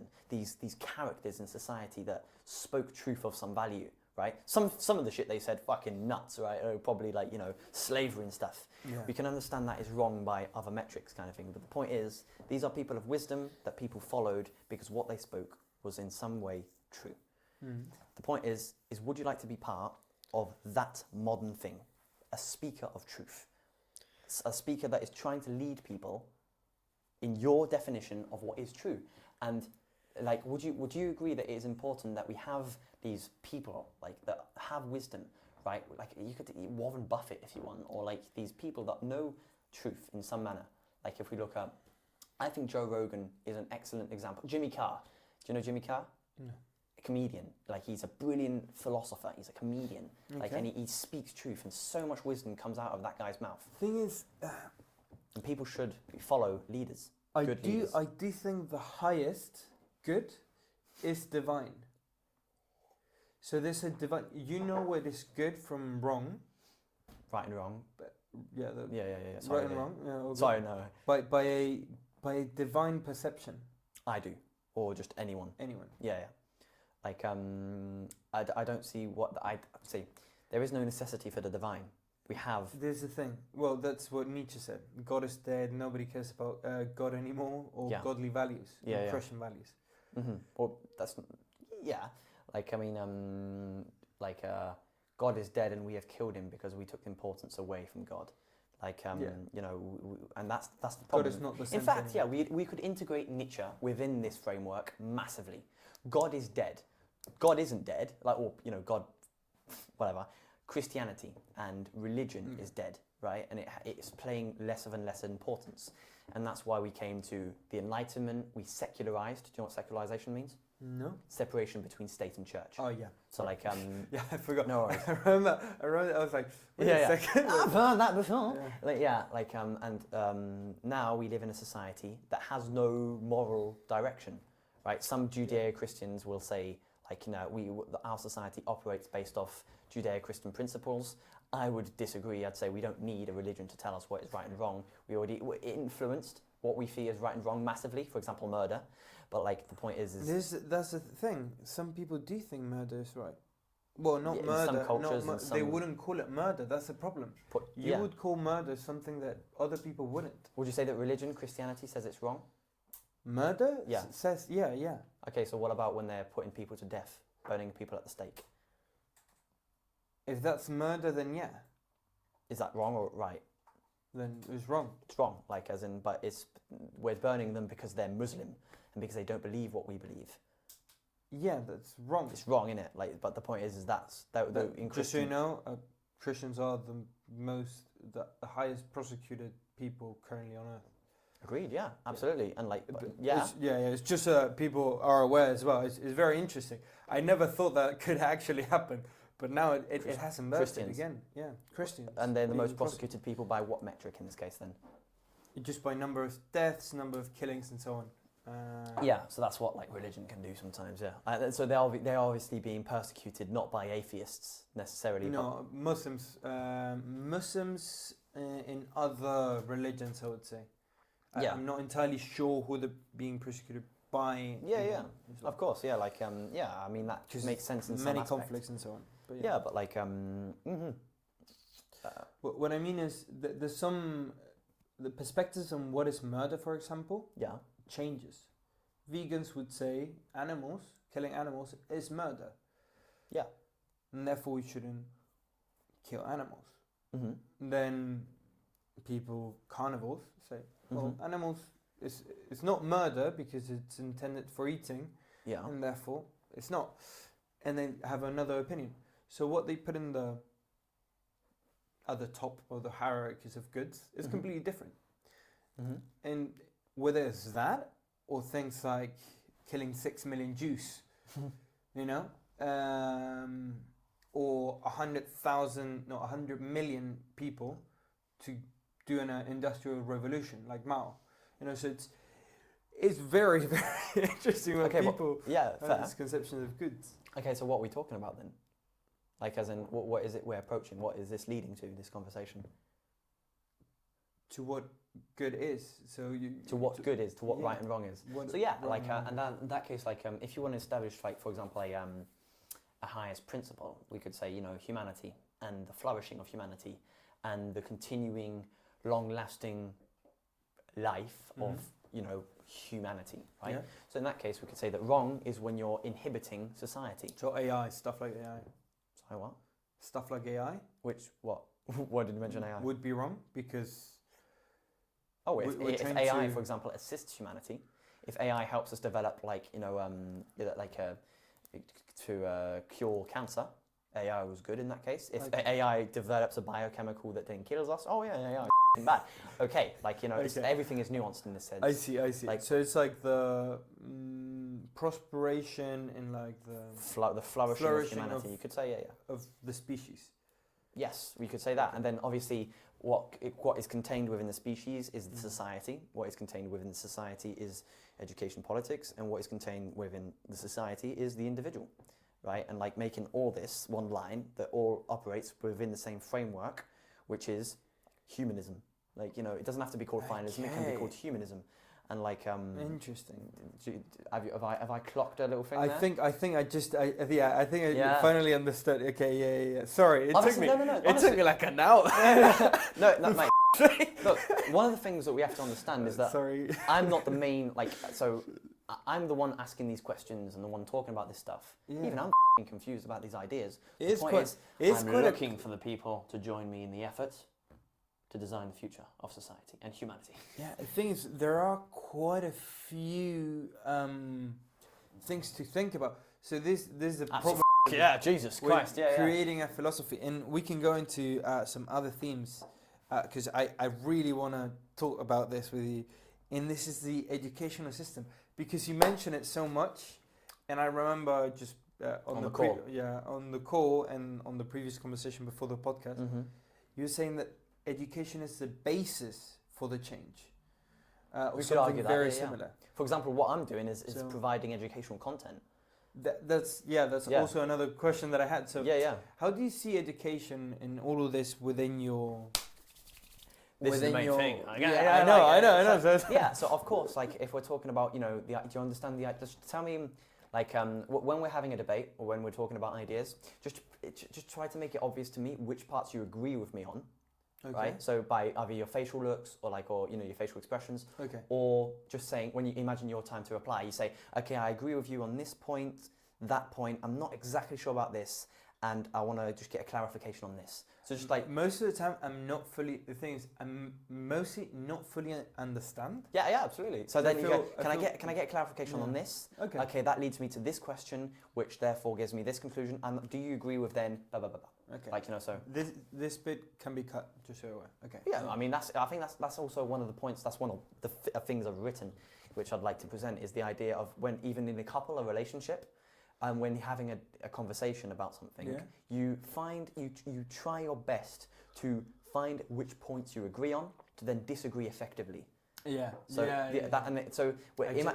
so imagine like we have a conversation and we like you're my wife, like and like you say something and I'll be like, and you'll say something, you say right, correct, and you say one thing that I don't disagree with, and I was listening to the whole way, and then once you disagree with something, it's like, oh no, that's why you're f***ing bitch. That's what, you know, like, yo, yeah, I know, that's pretty talk to aggressive. your wife like that? Nah. That's crazy. Yo, But- guys. But like, you know, so, you know, just find the points. Oh yeah, so I agree with you, love, on this. I think I'm not exactly sure on this. So, and then that. And basically when you give the person what you agree on, it enables them to go, it makes a warmer atmosphere. It's not an atmosphere of disagreement. It's an atmosphere of we are all both trying to maintain a relationship. Okay. So back to the idea. go. So education. Yeah. What What do you think about it? So like, do I think about it? what do you think about our current education system? Let's start with the current Okay, one. let's start with the current education system. And if you want, you can go back in history and so on. Absolutely, that's just monologue. Yeah. So the current education system that we have is very old, right? It was designed during like the basically after the Enlightenment era, right? Basically, the education system that we have was developed upon Prussian factory systems. So there was the Napoleonic Wars, which basically caused massive deaths within Prussian society. Yeah. And what they did is we need factory workers to fuel this industrial revolution, and we also need soldiers. So what they did is they developed a system where they had teachers basically, and They actually still have it in Germany. exactly, yeah. In Germany, still there. Yeah, exactly. Or It's make very Western weird, society. So just let me get through it, and man, it's like and basically we wanted a system developed on obedience, national identity, and nationalism. So representing the country. We wanted it to be standardization. That's not in Germany, by the way. Sorry. Yeah. I thought you were going for another path, but yeah. Yeah. So Prussian, it's Germany, isn't it? Yeah. And and we basically developed the system to create obedient workers and soldiers. Okay, that system was effective in what it was made to do. So it just raised loads of people. It was easy to do, and it basically made so that the Prussian army was able to grow, and Prussian factories we made lots. And then we brought this education system into France, into the UK, and then even America adopted it. Just this idea of basically, getting everyone we can, give them exactly what they need. So a little bit of language, mathematics, tell them that hard work. So you serve your country, serve your nation. You are obedient, so they don't train in creativity or moral development or self-development, blah blah blah. They basically just make it so that you're good enough to participate to the economy. They get you into the machine, basically. Yeah. That's the system that we still have today in a world run by algorithmic chaos, political division, economic divide, in a world where AI is taking control, a world of global division, and nuclear threats, right? We are still training our citizens like a f***ing meat grinder and getting them into the world as soon as we can, right?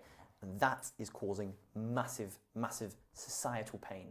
It means that we have these people that go into their jobs, they work in Tesco's and they work there in their entire lives, or we have security workers that have never been taught in any matter of philosophy or trying to understand the world, or they haven't been taught in even how to open a business, how to handle your taxes, how to cook your food, how to do anything that is actually meaningful and that a citizen needs, right? We don't even teach them to basically take part in society democratically, right? We don't even teach that. The point is our system is very outdated and causing societal pain. So the question there lies, how do we redesign it? And how do we make it best to develop humans and to help humanity evolve, right? So then the question comes, would you like to ask something on top of that? I would just like to say that this is my topic because I fucking love education. Education is like Let's just shake on that. my stronghold. This is what the podcast should have been. Yeah. So yeah, like, do you agree or disagree with any of the claims I just made? I think you're too radical in your claims. I would say fair. Your statements are, I wouldn't call it half truths, but like 9/10 the truths. Mainly because yes, there is all that, but I mean we also, because what you're basically saying is we don't take care of the individual. We don't educate the individual. Yes. We educate the sample, so to say, like the whole classroom. We educate people. I like that, so yeah. We educate. Yeah, let's call it the system. We educate the system so that it can. Or we educate the individual to aid and participate in the system. In the system, but we don't educate the individual with the individual in mind. Yeah. But this is the thing, in my opinion. So when you go for different subjects, in Chile we have the 13 subject or 12 subject system. So you have 12 subjects until you're 18. In England it's completely different. You actually decide. This is in Chile, you just mentioned that. Yeah, in Chile. So in Chile you have 13 subjects of 12 subjects until you're 18. Maths, physics. Well, at the beginning in primary school you don't, but things like physics and sciences are all together and so on.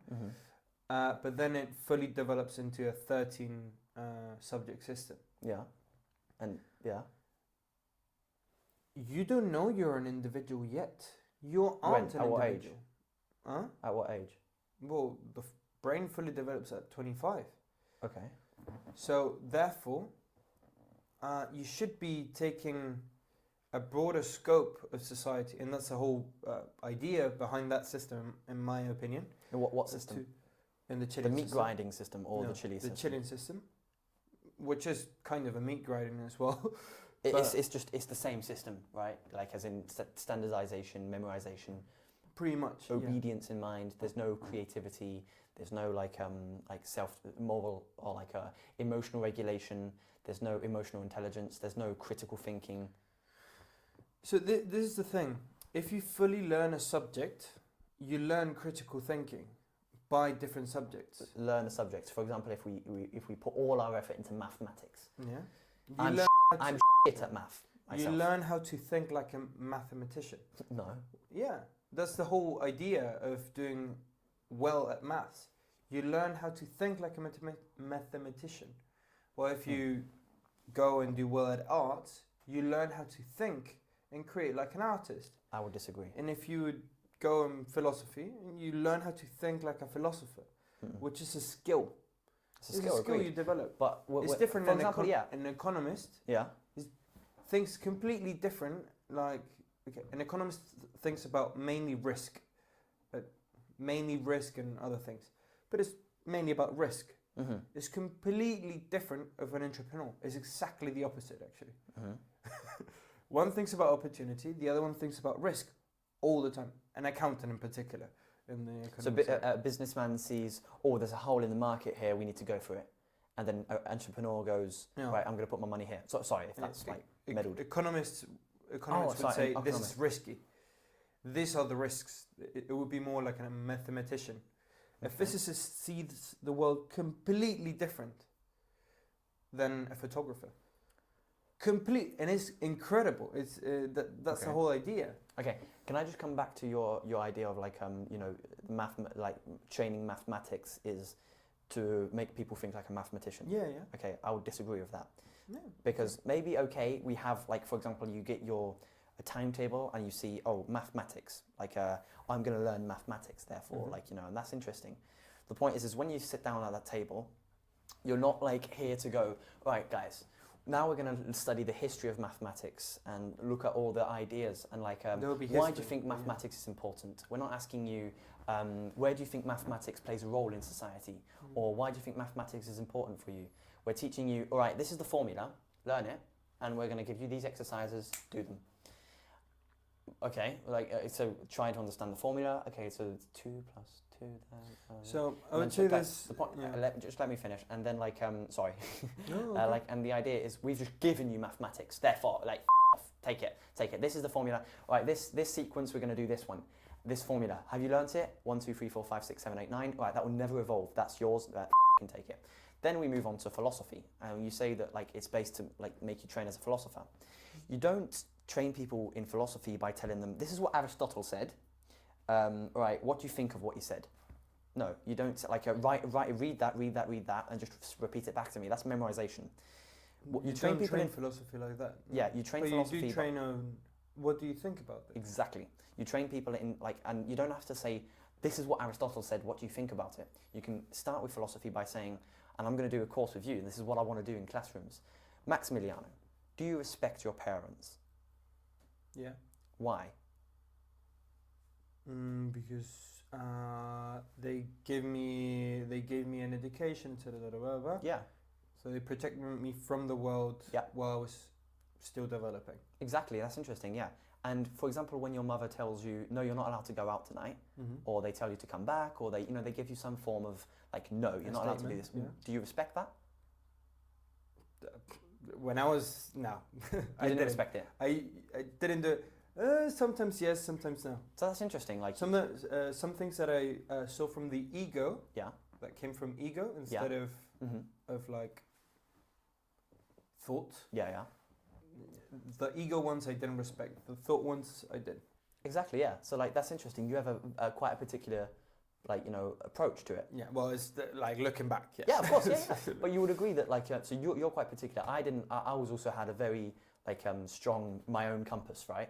But you'd agree there's a lot of people that respect their parents. That you're home at 9. That's it. You're otherwise you're punished. Yeah. Like it's interesting, isn't it? Like and basically getting people to ask those questions. Why do you think you disrespected your parents, or not disrespected your parents, but didn't listen to them all the time? So that would go on and on and on. Yeah. So this is philosophizing, and then we can come to philosophical concepts of so what we're explaining is authority, and one's respect for it. And one's position in authority, and do you see yourself as one individual? Do you see yourself as part of thing? And when do you reckon we should start teaching philosophy? It's from the beginning. So I believe philosophy, as I mentioned before, philosophy is in everything. So I believe that PE shouldn't just be about, all right, that's a weight, lift it. It should be about, okay, so why do you think, guys, that we should take care of our bodies? Critical thinkers from the beginning. That would be very interesting to see. It's interesting, isn't it? A developed society with full emphasis and culture of critical thinking. Yeah, this is my opinion on it. I would say that would be great in philosophy. You shouldn't ask a philosophy question to a math teacher because he's teaching you math. Yeah, you can teach you math, but we can still explore questions of why is mathematics important. Yes, in philosophy. In the subject of philosophy, you ask those questions. And those are incredible questions to ask. Yeah. Incredibly important as well. But in the philosophy subject. Because you also have to learn maths. Yes, the point is maths will be taught. But maths, for example, do you think maths should be taught as in, this is algebra, we're going to learn it because we learn it? Or do you think maths should be more taught as in, this is a statistic. Okay, statistic. There we are. We should teach, for example, math. Where Maximiliano is the place that we're going to most use numbers throughout our lives. Business, economics, taxes, money, right? We should be teaching maths based on that. The reason you learn a statistic is so that you can understand it, to understand what's happening within, for example, stocks or business, or to understand. You basically use everything that maths is important, yes, to understand numbers, to understand logic, but you apply it to actually things that are useful. Not algebra for the sake of algebra, mathematics for the sake of the individual self. I do agree on that area, on the fact that we are setting the goal wrongly, because what I see now is the purpose of the full education on maths in particular is to raise doctorates basically, who Yeah. will then Specialized people, yeah. specialist people who will propel society forward in a very tiny subject. Yeah. Which is, yeah. Which is, well, it's a form of society. We are society, and Do you therefore we grow together. Yeah. That's the idea behind it. Mm-hmm. If we raise 4 individuals, we won't get that one person's highly specialized, I disagree. and therefore, I mean, we might do as well. You know, I don't know. We If you haven't do- had that society yet, Yeah. but I'll give my response to that in a minute, yeah. yeah, no, I think it's. I'm not entirely. I don't think that's completely right. I do think we should be more practical towards most of the teachings, but I do feel it's very, very important to leave questions that are irrelevant to the subject that we're talking out. They're not irrelevant though. They're We go not to mathematics and we're talking about why mathematics is important. The thing is, why mathematics is important All struggling now. Yeah. It's the coffee. is a philosophy question. Why is it important? Everything It's a philosophy question. It's a critical thinking question. No. Like, Is it no, it isn't. critical thinking should be a subject by itself, which I might think be philosophy. What's around happening right philosophy. now is we have the same boots basically. Like that's lovely. Yeah, come on. So yeah, like we're now going so deep into conversation that we're finding that we're like on details, yeah, we're yeah, going, like on yeah. So, details, but yeah. the point is that if you know, does it Maximiliano, taking a step back, does it make sense to go into a mathematics class, sit down, and the professor asks you, all right, guys, why, like, so do you understand what mathematics is? And then a conversation starts. Okay, so and like do you know where mathematics was important in history? And people say, yeah, it was really important because back in the day, like in these Islamic societies, they would basically use it to understand the universe, and they would use it also to like basically organize and see how much money was owed, and empires were basically using numbers to understand like the way things worked, right? And like so that these are mathematical questions. They're not necessarily like what is 1 + 1, but they are getting people involved in the importance of mathematics. Yeah. I do think we should take a different approach, and this is where my education comes into place, because I've had a really particular education.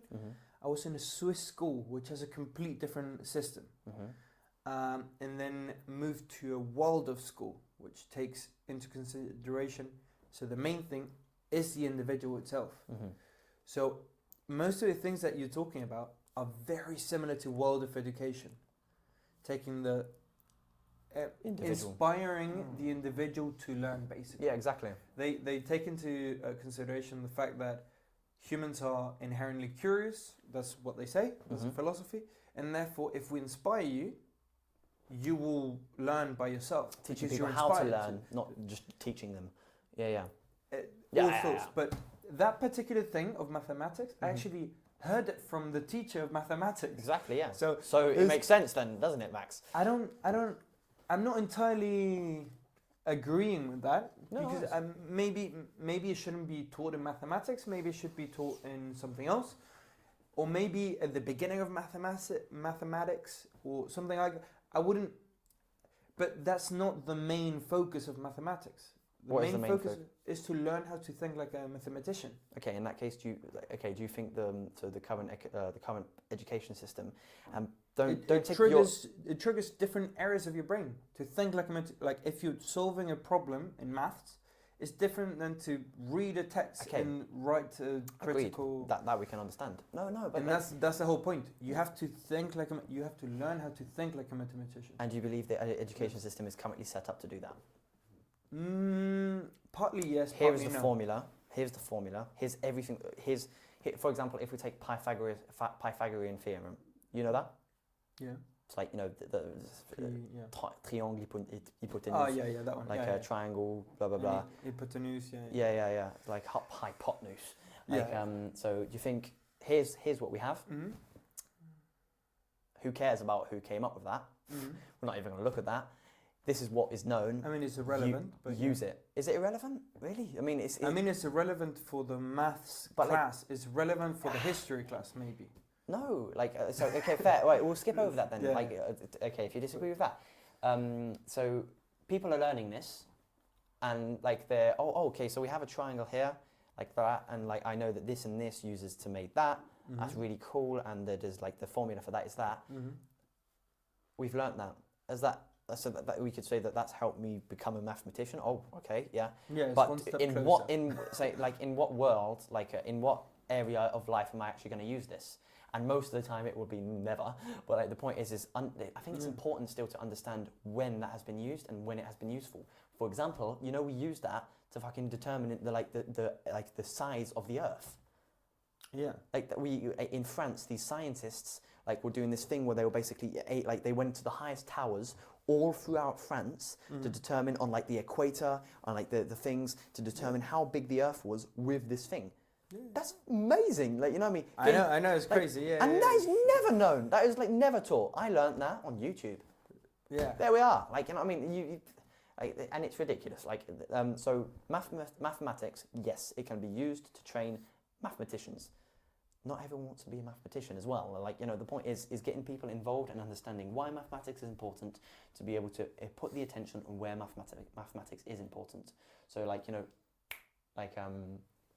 develop. So when are numbers used, right? So numbers are used when we're talking about cash, and what or cash, money, business, blah blah blah. So understanding politics and not politics, economics, and understanding what place you take within the system. Mathematics can be then used and applied in different subjects for people that want to go deep into mathematics to then be able to apply it to quantum physics, to science, to physics, to all these things. Yeah. But not everyone wants to do that. First, mathematics should be approached broadly, to be able to no, this is the basic things that you need to understand to understand the world of mathematics. It's been used in science. It is the basis of the scientific revolution. It is so important that you understand that before you then get thrown the Pythagorean theorem or algebra or things that just you do not understand and do not understand the importance of. What if in mathematics class we were here's so you taxation, you think percentages and taxation. The importance is a relevant thing to teach. The importance of something. The importance? Oh yeah, I believe so. Okay. For example, in PE, instead of all right, we've got some table tennises, guys. Just play. What if we had all right, guys, this is PE.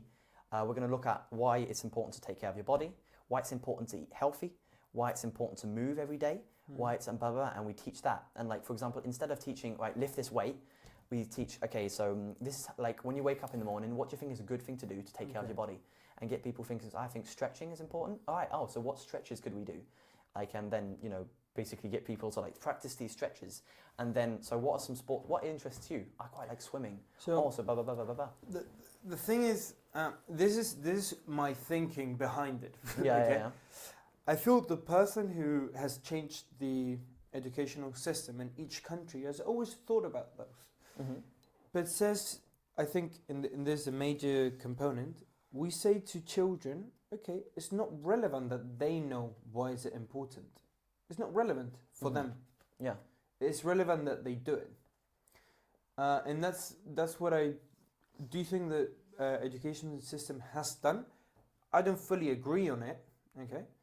But it has done that. So when you play table tennis, the idea behind playing table tennis is to, get more coordination. That's basically it. Yeah. Get more coordination. Okay, interesting. And it doesn't matter if they tell you, okay, this is for more coordination. For more coordination. What do you think is being developed here? Yeah, no. Don't get the kids It doesn't really matter for that, for the purpose of getting more coordination. Yeah. Okay? It doesn't. Inherently, that's a claim you're making. It doesn't matter. For getting more coordination? It doesn't matter that they know that. Maybe they would play hard or something like that. So yeah, it would maybe encourage for the philosophers in the classroom, it'd be useful to know that. Yeah, for the philosophers again. But not everybody's a philosopher. Not everybody studies philosophy. For the critical thinkers, for the people that are intelligent. But that's the thing. So getting people thinking. I mean, I don't know what we're disagreeing over here. It's we're not. I'm just saying this what has happened in the system. I think I am agreeing with you mostly. Yeah, exactly. I do think the educational system needs work for sure, but I wouldn't say a radical change. But just what would you change then? So look at the current, can you give me your current definition of the education system, where it is wrong, where it is right, and how you would update it, please? I mean, I'll just build on top of yours. Fair. Okay, yeah, sorry. Basically what you're saying is that if you would state the reasons why you're teaching something, and then start the class, that's not necessarily the way I'm approaching it. No? I'm just approaching it like I would go for that. Education. There'll be a slight change. You do that.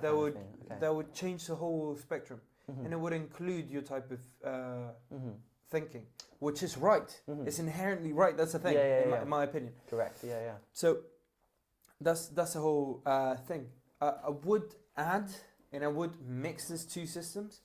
The Swiss people, so the Swiss government, has done an incredible work with that. They've done an incredible system, and they're developing critical thinkers. I would say. Switzerland, yeah. And you can see that. Why? Because Switzerland is one of the richest countries in the world. Luxembourg, great work done. Norway, great work done. Finland, etc. Estonia, These are education systems that have been revamped. But I go to Estonia. So different countries have done different things, systems. Different systems. Now, what I do think, in my opinion, is that more than concentrating on the top countries, because I feel the UK, are the top countries, we should focus on the countries that actually don't have an education. Because, one of the major factors towards wealth in a country is the education of women. The more educated the woman, the wealthier the country. Interesting. And the more water availability for women, the more educated they get. Okay, these are two metrics that, It's very interesting. It doesn't necessarily mean, okay, guys, what do we need to do? Let's educate the women. It's not like that's the be all end all. I mean, I would. That's a claim that I would do. Imagine educate the woman. Okay, educate the woman, and the society will prosper in most countries. I'm not kidding. I find this funny, I'm not going to challenge you. But imagine, when Gambia. Oh my God, that will be clipped. Oh my God, no. Okay. Joe, do not dare. Okay, choose a country. Do I take an accent or not? Okay, my brother, we need to we need to make more money in this country. What do we do? And then you come along and say, well, let's educate the women. Okay, but do we need to educate the men? Not necessarily. The metric says that we need to educate the women, and that will prosper. Okay, let's educate the women.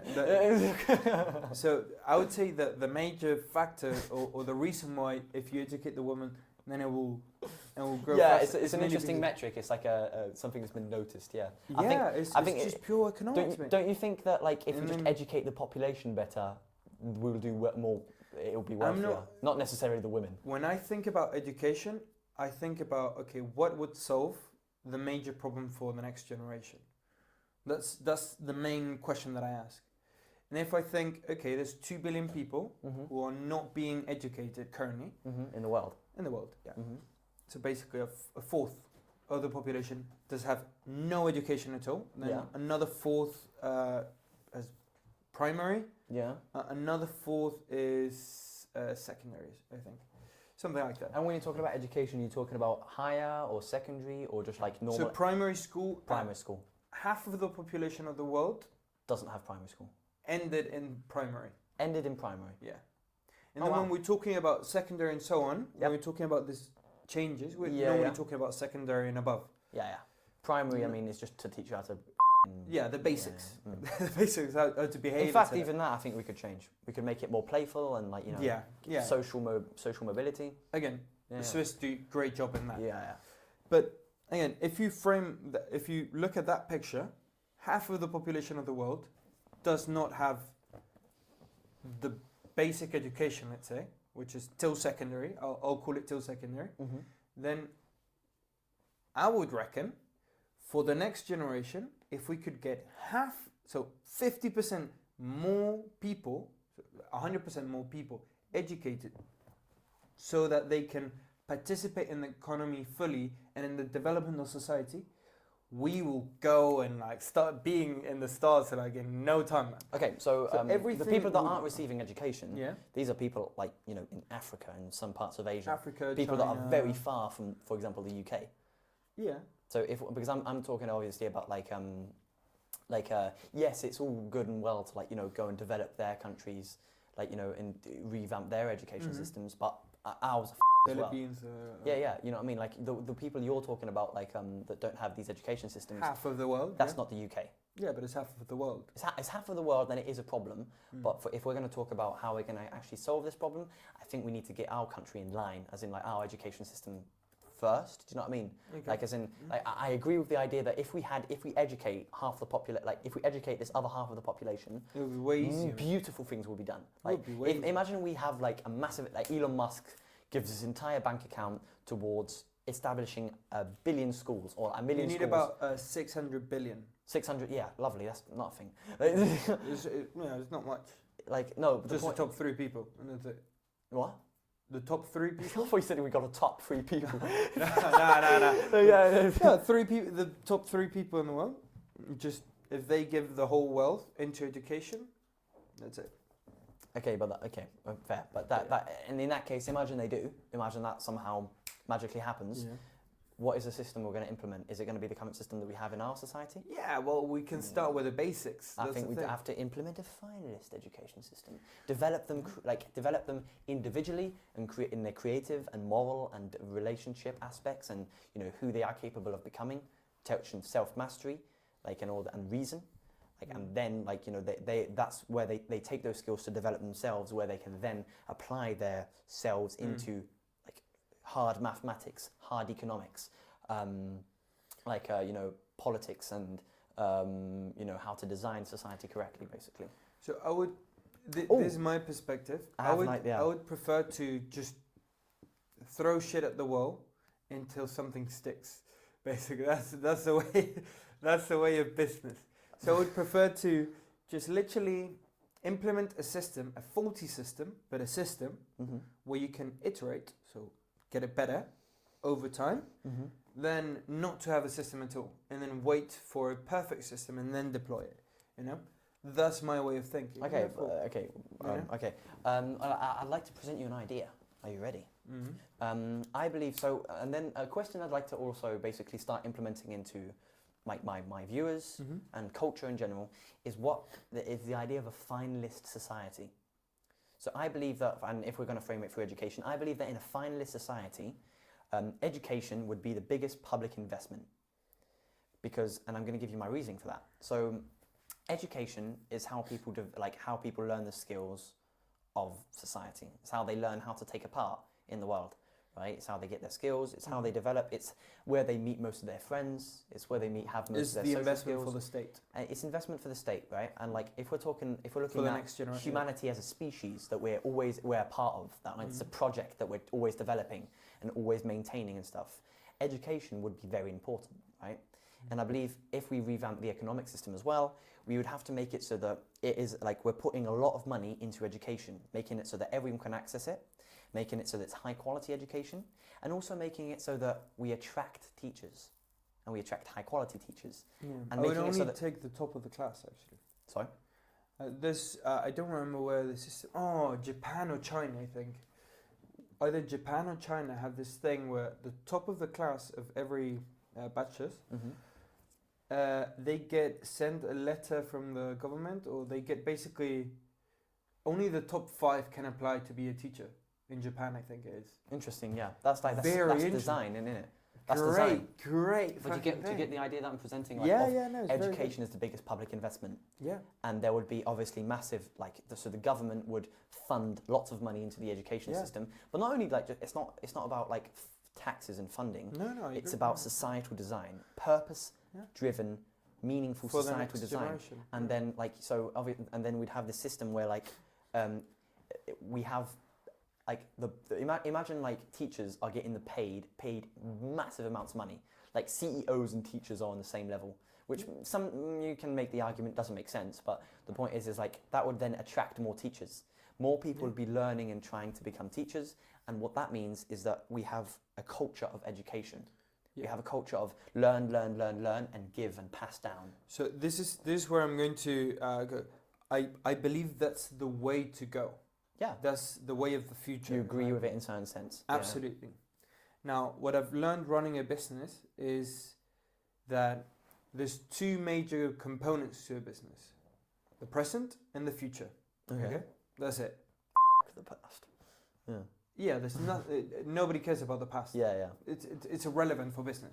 It's wisdom. It's knowledge. Yeah, that's about it. It's within the knowledge, but it's irrelevant for this. So, operating costs versus revenue. That's basically it. Revenue would be future things that you can do with your money, or basically, Okay. you get money from somewhere. The operating Profits. costs of a system, Is what it takes to run.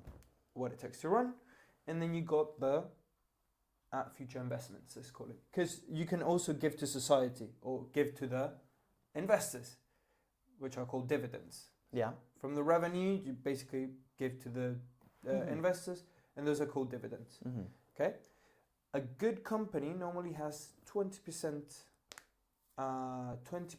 about 20%. 10, I think it's between 10 and 40% revenue, total revenue. So the operating costs are between 90 and 60%. Mm-hmm. Now there's systems like MasterCard Mm-hmm. or Visa Mm-hmm. that have 80% revenue. Mm-hmm. Great companies to buy, just so you know, guys. I'm not a financial advisor or Advisor. anything, but I would recommend you to see the profit margins of Visa and MasterCard.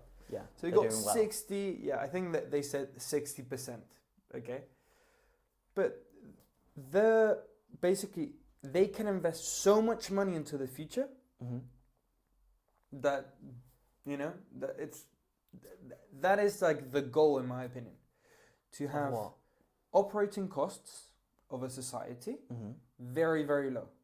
So the revenue or what you should invest Able to to the future, reinvest. Yeah. you're basically able to invest in education. So the next generation, Yeah. that's the future for a society. Yeah. If you invest 80%, let's say, into Mhm. education of the total revenue of the government, let's Yeah. say, Mm-hmm. what would happen? What would it happen? Well, There would be a complete change of society. Because if they can you repeat that last part? Sorry. man. if the government Yeah. with the tax money or whatever money they get, Mm-hmm. if they would invest 80% in the education, what would happen within the next generation? How, if we reinvested the money, 80%. are we considering that they reinvest it effectively, like well, for example, in a Yeah. finalist manner? Well, badly, it doesn't matter because investments go up and down, right? But normally Well, they go up. for example, if we look at politicians, we're raising the taxes, we're taking more money. Like we're investing more into the army, so Look, we can it doesn't bomb matter. Gaza more. It's bad investment. Now, it exists, you know. The thing is, Sorry, I'm the- probably the- a bit annoying. Yeah. no.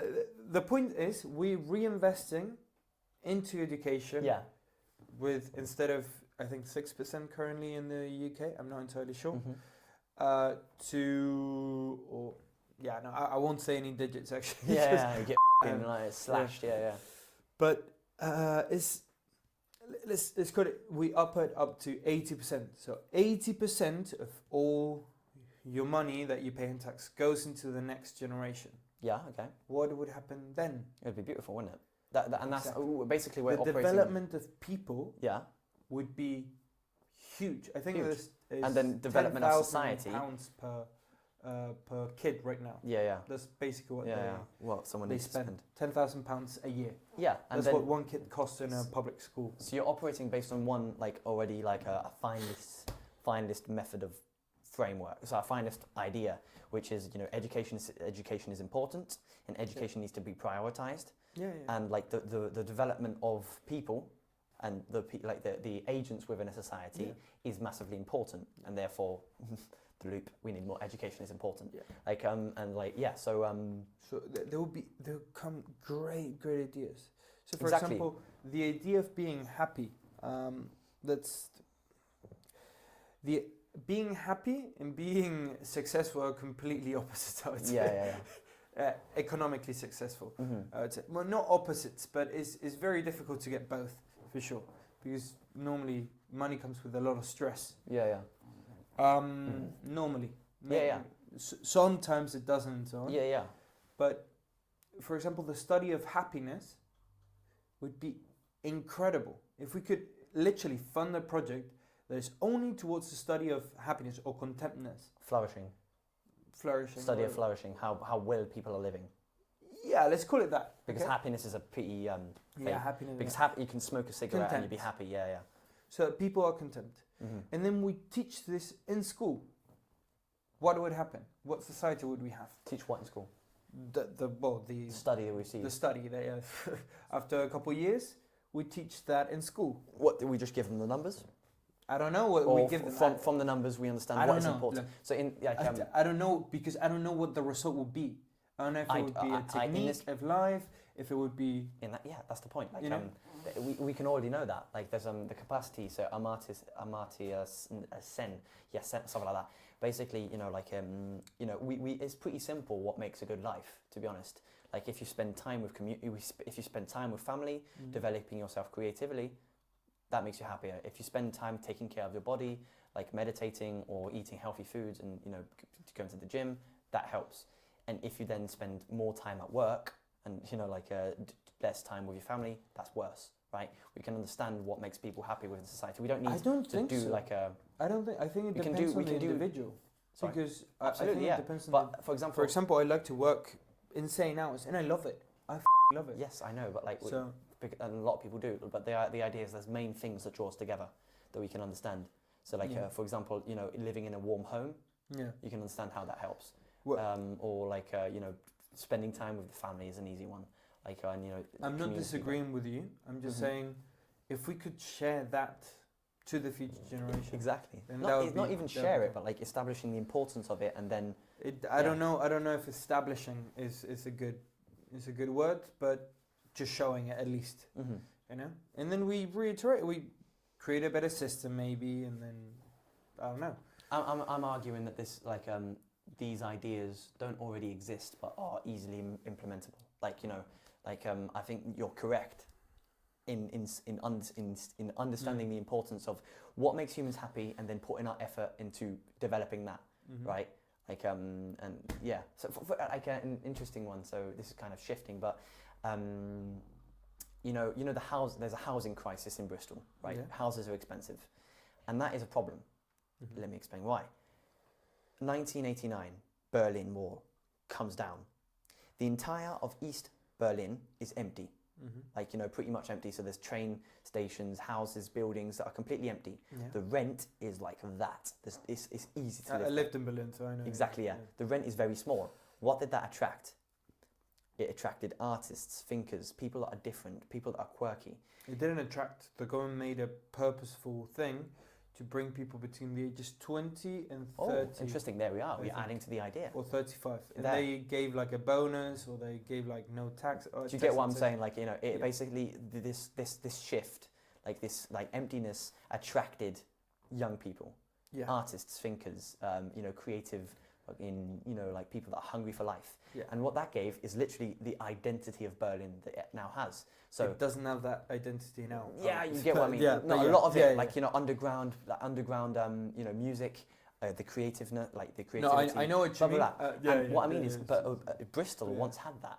Yeah, I know. And the fact is, and what happened? Still has. There's an idea, there's an idea in a sociology book that I'll get after, which is where the idea comes from. So you want to attract people, or what the idea is if we're making housing, and what happened in Berlin is the housing went massively expensive because it just modernized, and all the artists, all the people that didn't have a lot of money to spend, that were spending most of their time on creative aspects, had to leave, pushed out because they couldn't afford it. And what it now makes is that we have this old creative side, we have some underground things, and as you mentioned, it is no longer the identity of Berlin, right? But it once was, and that was beautiful. And you may disagree on that is an important thing, but now it's just rich, and it's just there's less identity. No. It's just a different culture. Different culture, yes, but you It's- would agree that it's it's- important to have, like, you can agree that having a creative aspect to a city is important, yes? Yeah. And prioritizing that in some sense or another is important. And making a rent really expensive, like, is something that degrades that. Because I would love to come here and concentrate on I my don't know, art if and you my invest videos. in education and therefore art, if you see art as a part of education, then no. Because if you Okay, make the that's rents something- higher, then you would give the money to the artists so that they can show and educate the people. Okay, So- so yeah, that's an idea, like, for Yeah, it to that would implement. be an idea. I'm talking about the current state, as in, Yeah. like, we look at what we have done and what we should do. Mhm. And that you just talked on what we should do, kind of thing. I'm just establishing what we have done Yeah. and why it's wrong, or why it needs to be changed, and then we can establish, like, whatever. So in Bristol, for example, rents are going higher. Mhm. Rent is going higher. And Artists have to more concentrate on work and working for these businesses in Tesco's and whatever to make their money, to be able to survive, and then on the side, whenever they can, make their art. I'm an artist. I write music. I perform on stage. I make these videos, and I'm trying to do something good for society, inherently good, right? But I don't have time to do that sometimes, and, like, I'm spending so much of my energy on work and being able to survive for a minimum wage to be able to, like, actually do this, right? The point is like, there's people that have art to give. It's just they don't have incentive enough because they don't have enough time, and the point is blah blah blah. And, like, housing is going higher. Imagine we just made housing way less expensive. So we made it so that it's a human right to be able to live for this price, or to, like, over this price, we make systems or whatever that say that no, whatever. Just let me finish. I'll get to the idea. And, like, I'm trying to figure out, like, what it would entail, but yeah. Yeah. So basically, we make it so that art, like, anyone young between a certain age can live at this price. So they can work, pay a little amount out of their monthly revenue for rent, blah blah blah, and then all of that extra revenue can go in. For example, you paying a video editor, or, like, me, like, paying, like, people to come in, and, like, a manager and stuff like that to organize this, or them being able to pay out a studio to be able to, like, or even spend time on, like, educating themselves, right? I would tell you, nobody is telling you to Mhm. live in Bristol. Mhm. So that's what, because the problem is that the Mhm. government would pay for that. Mhm. And every time the government pays for something, I despise it most of the time. Whenever they subsidize or whatever. When they kind of, it depends on the Mhm. type of system, but I really get, like, itchy about it. About what? Sorry? About what specifically? About the government subsidizing, because that means we are all paying that, so that has to be it has to be well intended and so on, or it can be well intended, but it always, like, tends to bend to, like, to be kind of terrible. Okay, so when for example we're paying for teachers or the NHS, like, do you see that as a good thing?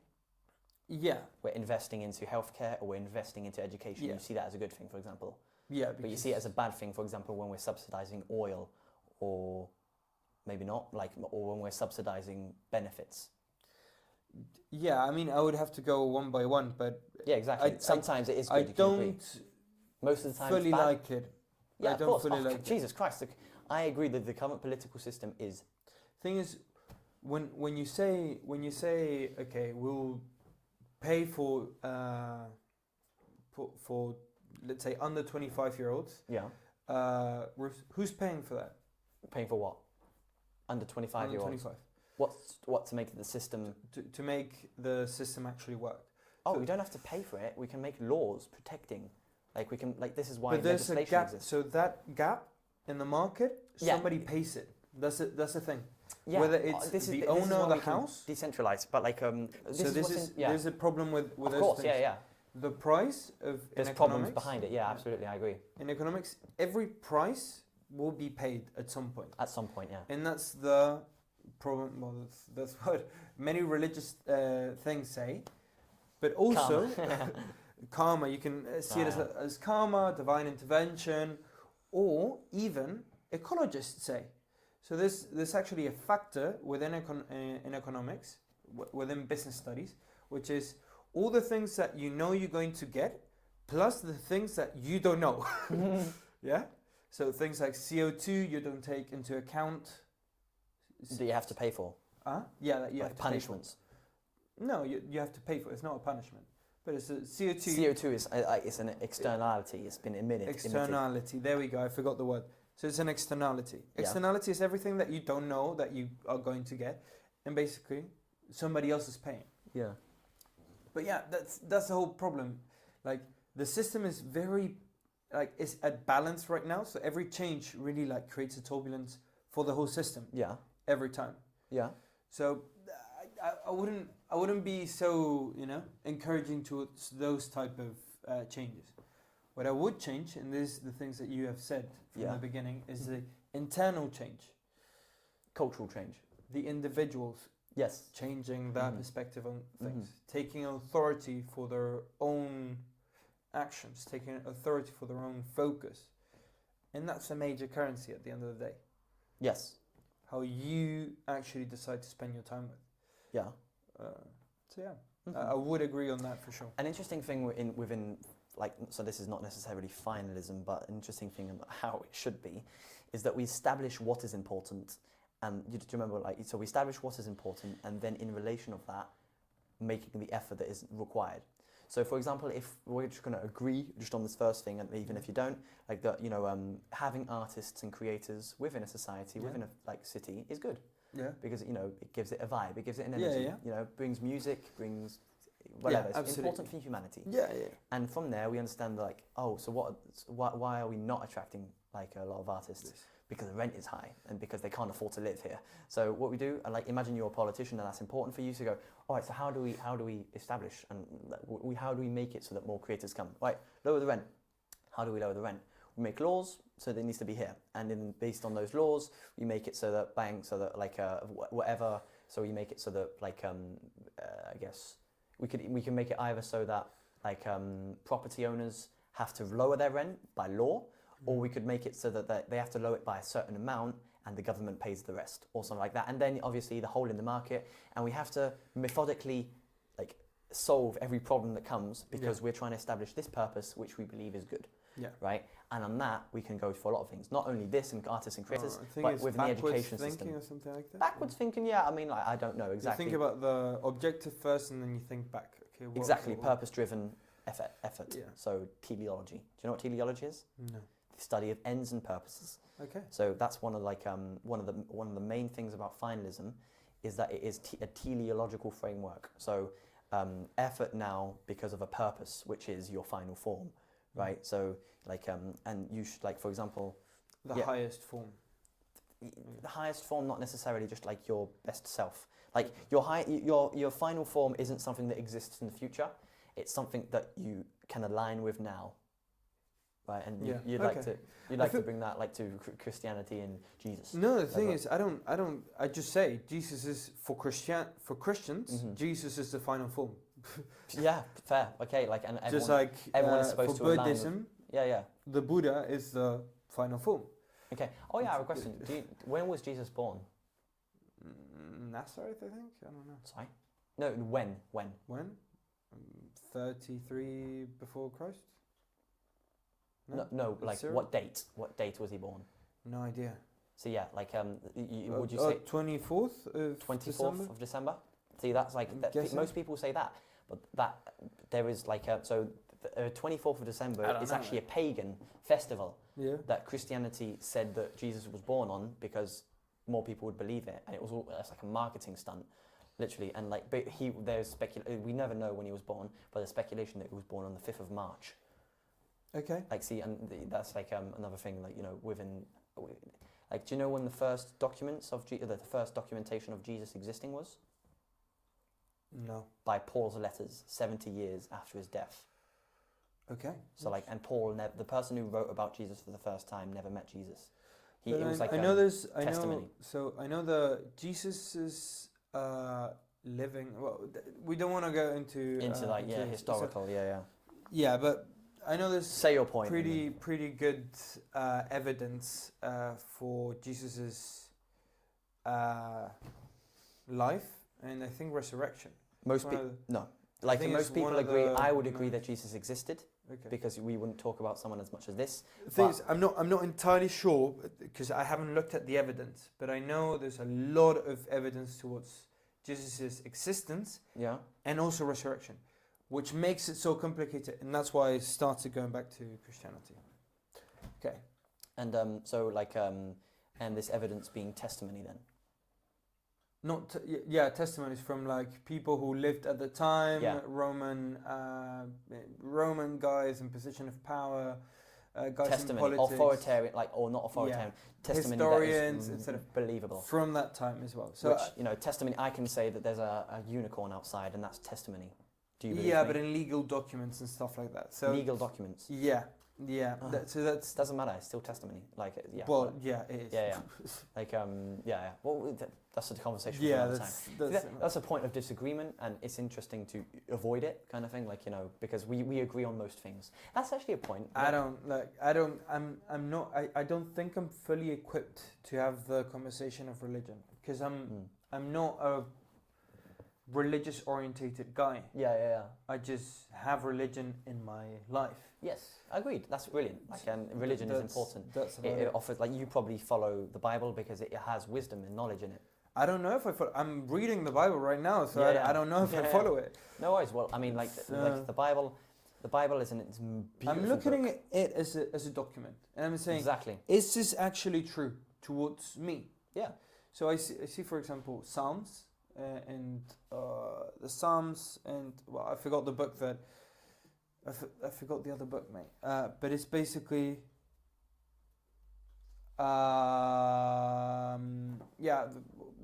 There's a book of wisdom, book of Proverbs. There we go, from the guy that was the wisest king in the world. Mm-hmm.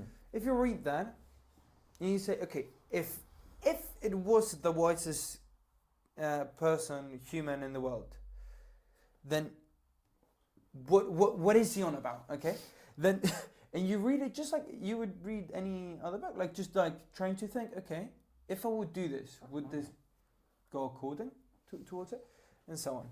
So yeah, it's quite interesting for sure to read the Bible. Yeah, I want to go to the Quran and Torah and so on, or read Nicomachean Ethics as well.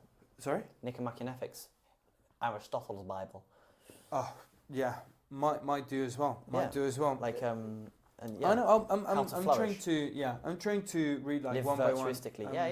But these are all beautiful pieces of wisdom that humanity needs to, an individual needs to have access to, right? And the point is there is no easy way of access because it's the way it's positioned now is you read one and agree with it, and that's your identity now. The point is no, these are pieces of wisdom that can be picked from. You got to battle with them for sure. Exactly, and the idea is integrating them into your current life, and that's that's one principle of finalism. This integration, synthesis. Use the knowledge that you have to develop yourself, because the point is you. Yeah. You are the individual that needs to learn and develop. Now, one last question for the viewers: if they were to take action today towards finalism, what should they do? Like, what's the first thing? Because at the end of the day, practicalness is kind of what we do. So. Now talk to the viewers.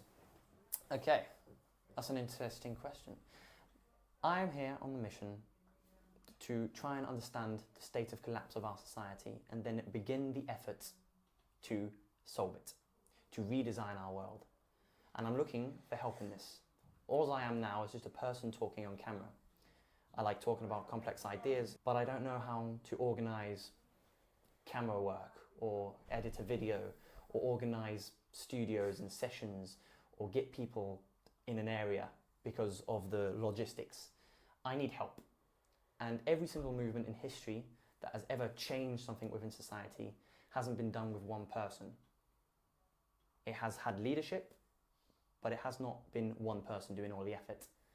And you watching this video, if you see this, you are a part of it. This is humanity. Maximiliano is part of it, I am a part of it, and you watching it are too. Depends on whether you want to put the effort in to actually change it. My mission is to change the world in a radical way, change our culture and change the way we live. Not dangerously, but virtuistically and beautifully. And I need help in this. So if you are a video editor, if you are an artist, if you are a creator, if you're someone that is interested in a specific subject that would help humanity evolve, please show your wisdom and come on my podcast. I need help, and you are part of this mission. Thank you. And thank you very much, Maximiliano, for having me on. Yeah, no worries. I would love to do another podcast for sure. I would love to too as well. Yeah. Oscar, thank you very much. Thank you very much, Max. Thank you very much for watching another episode. And, well, see you next Tuesday. Follow us on Instagram and so on. Do you want me to turn that out? Do it together. Take care. 3, 2, 1.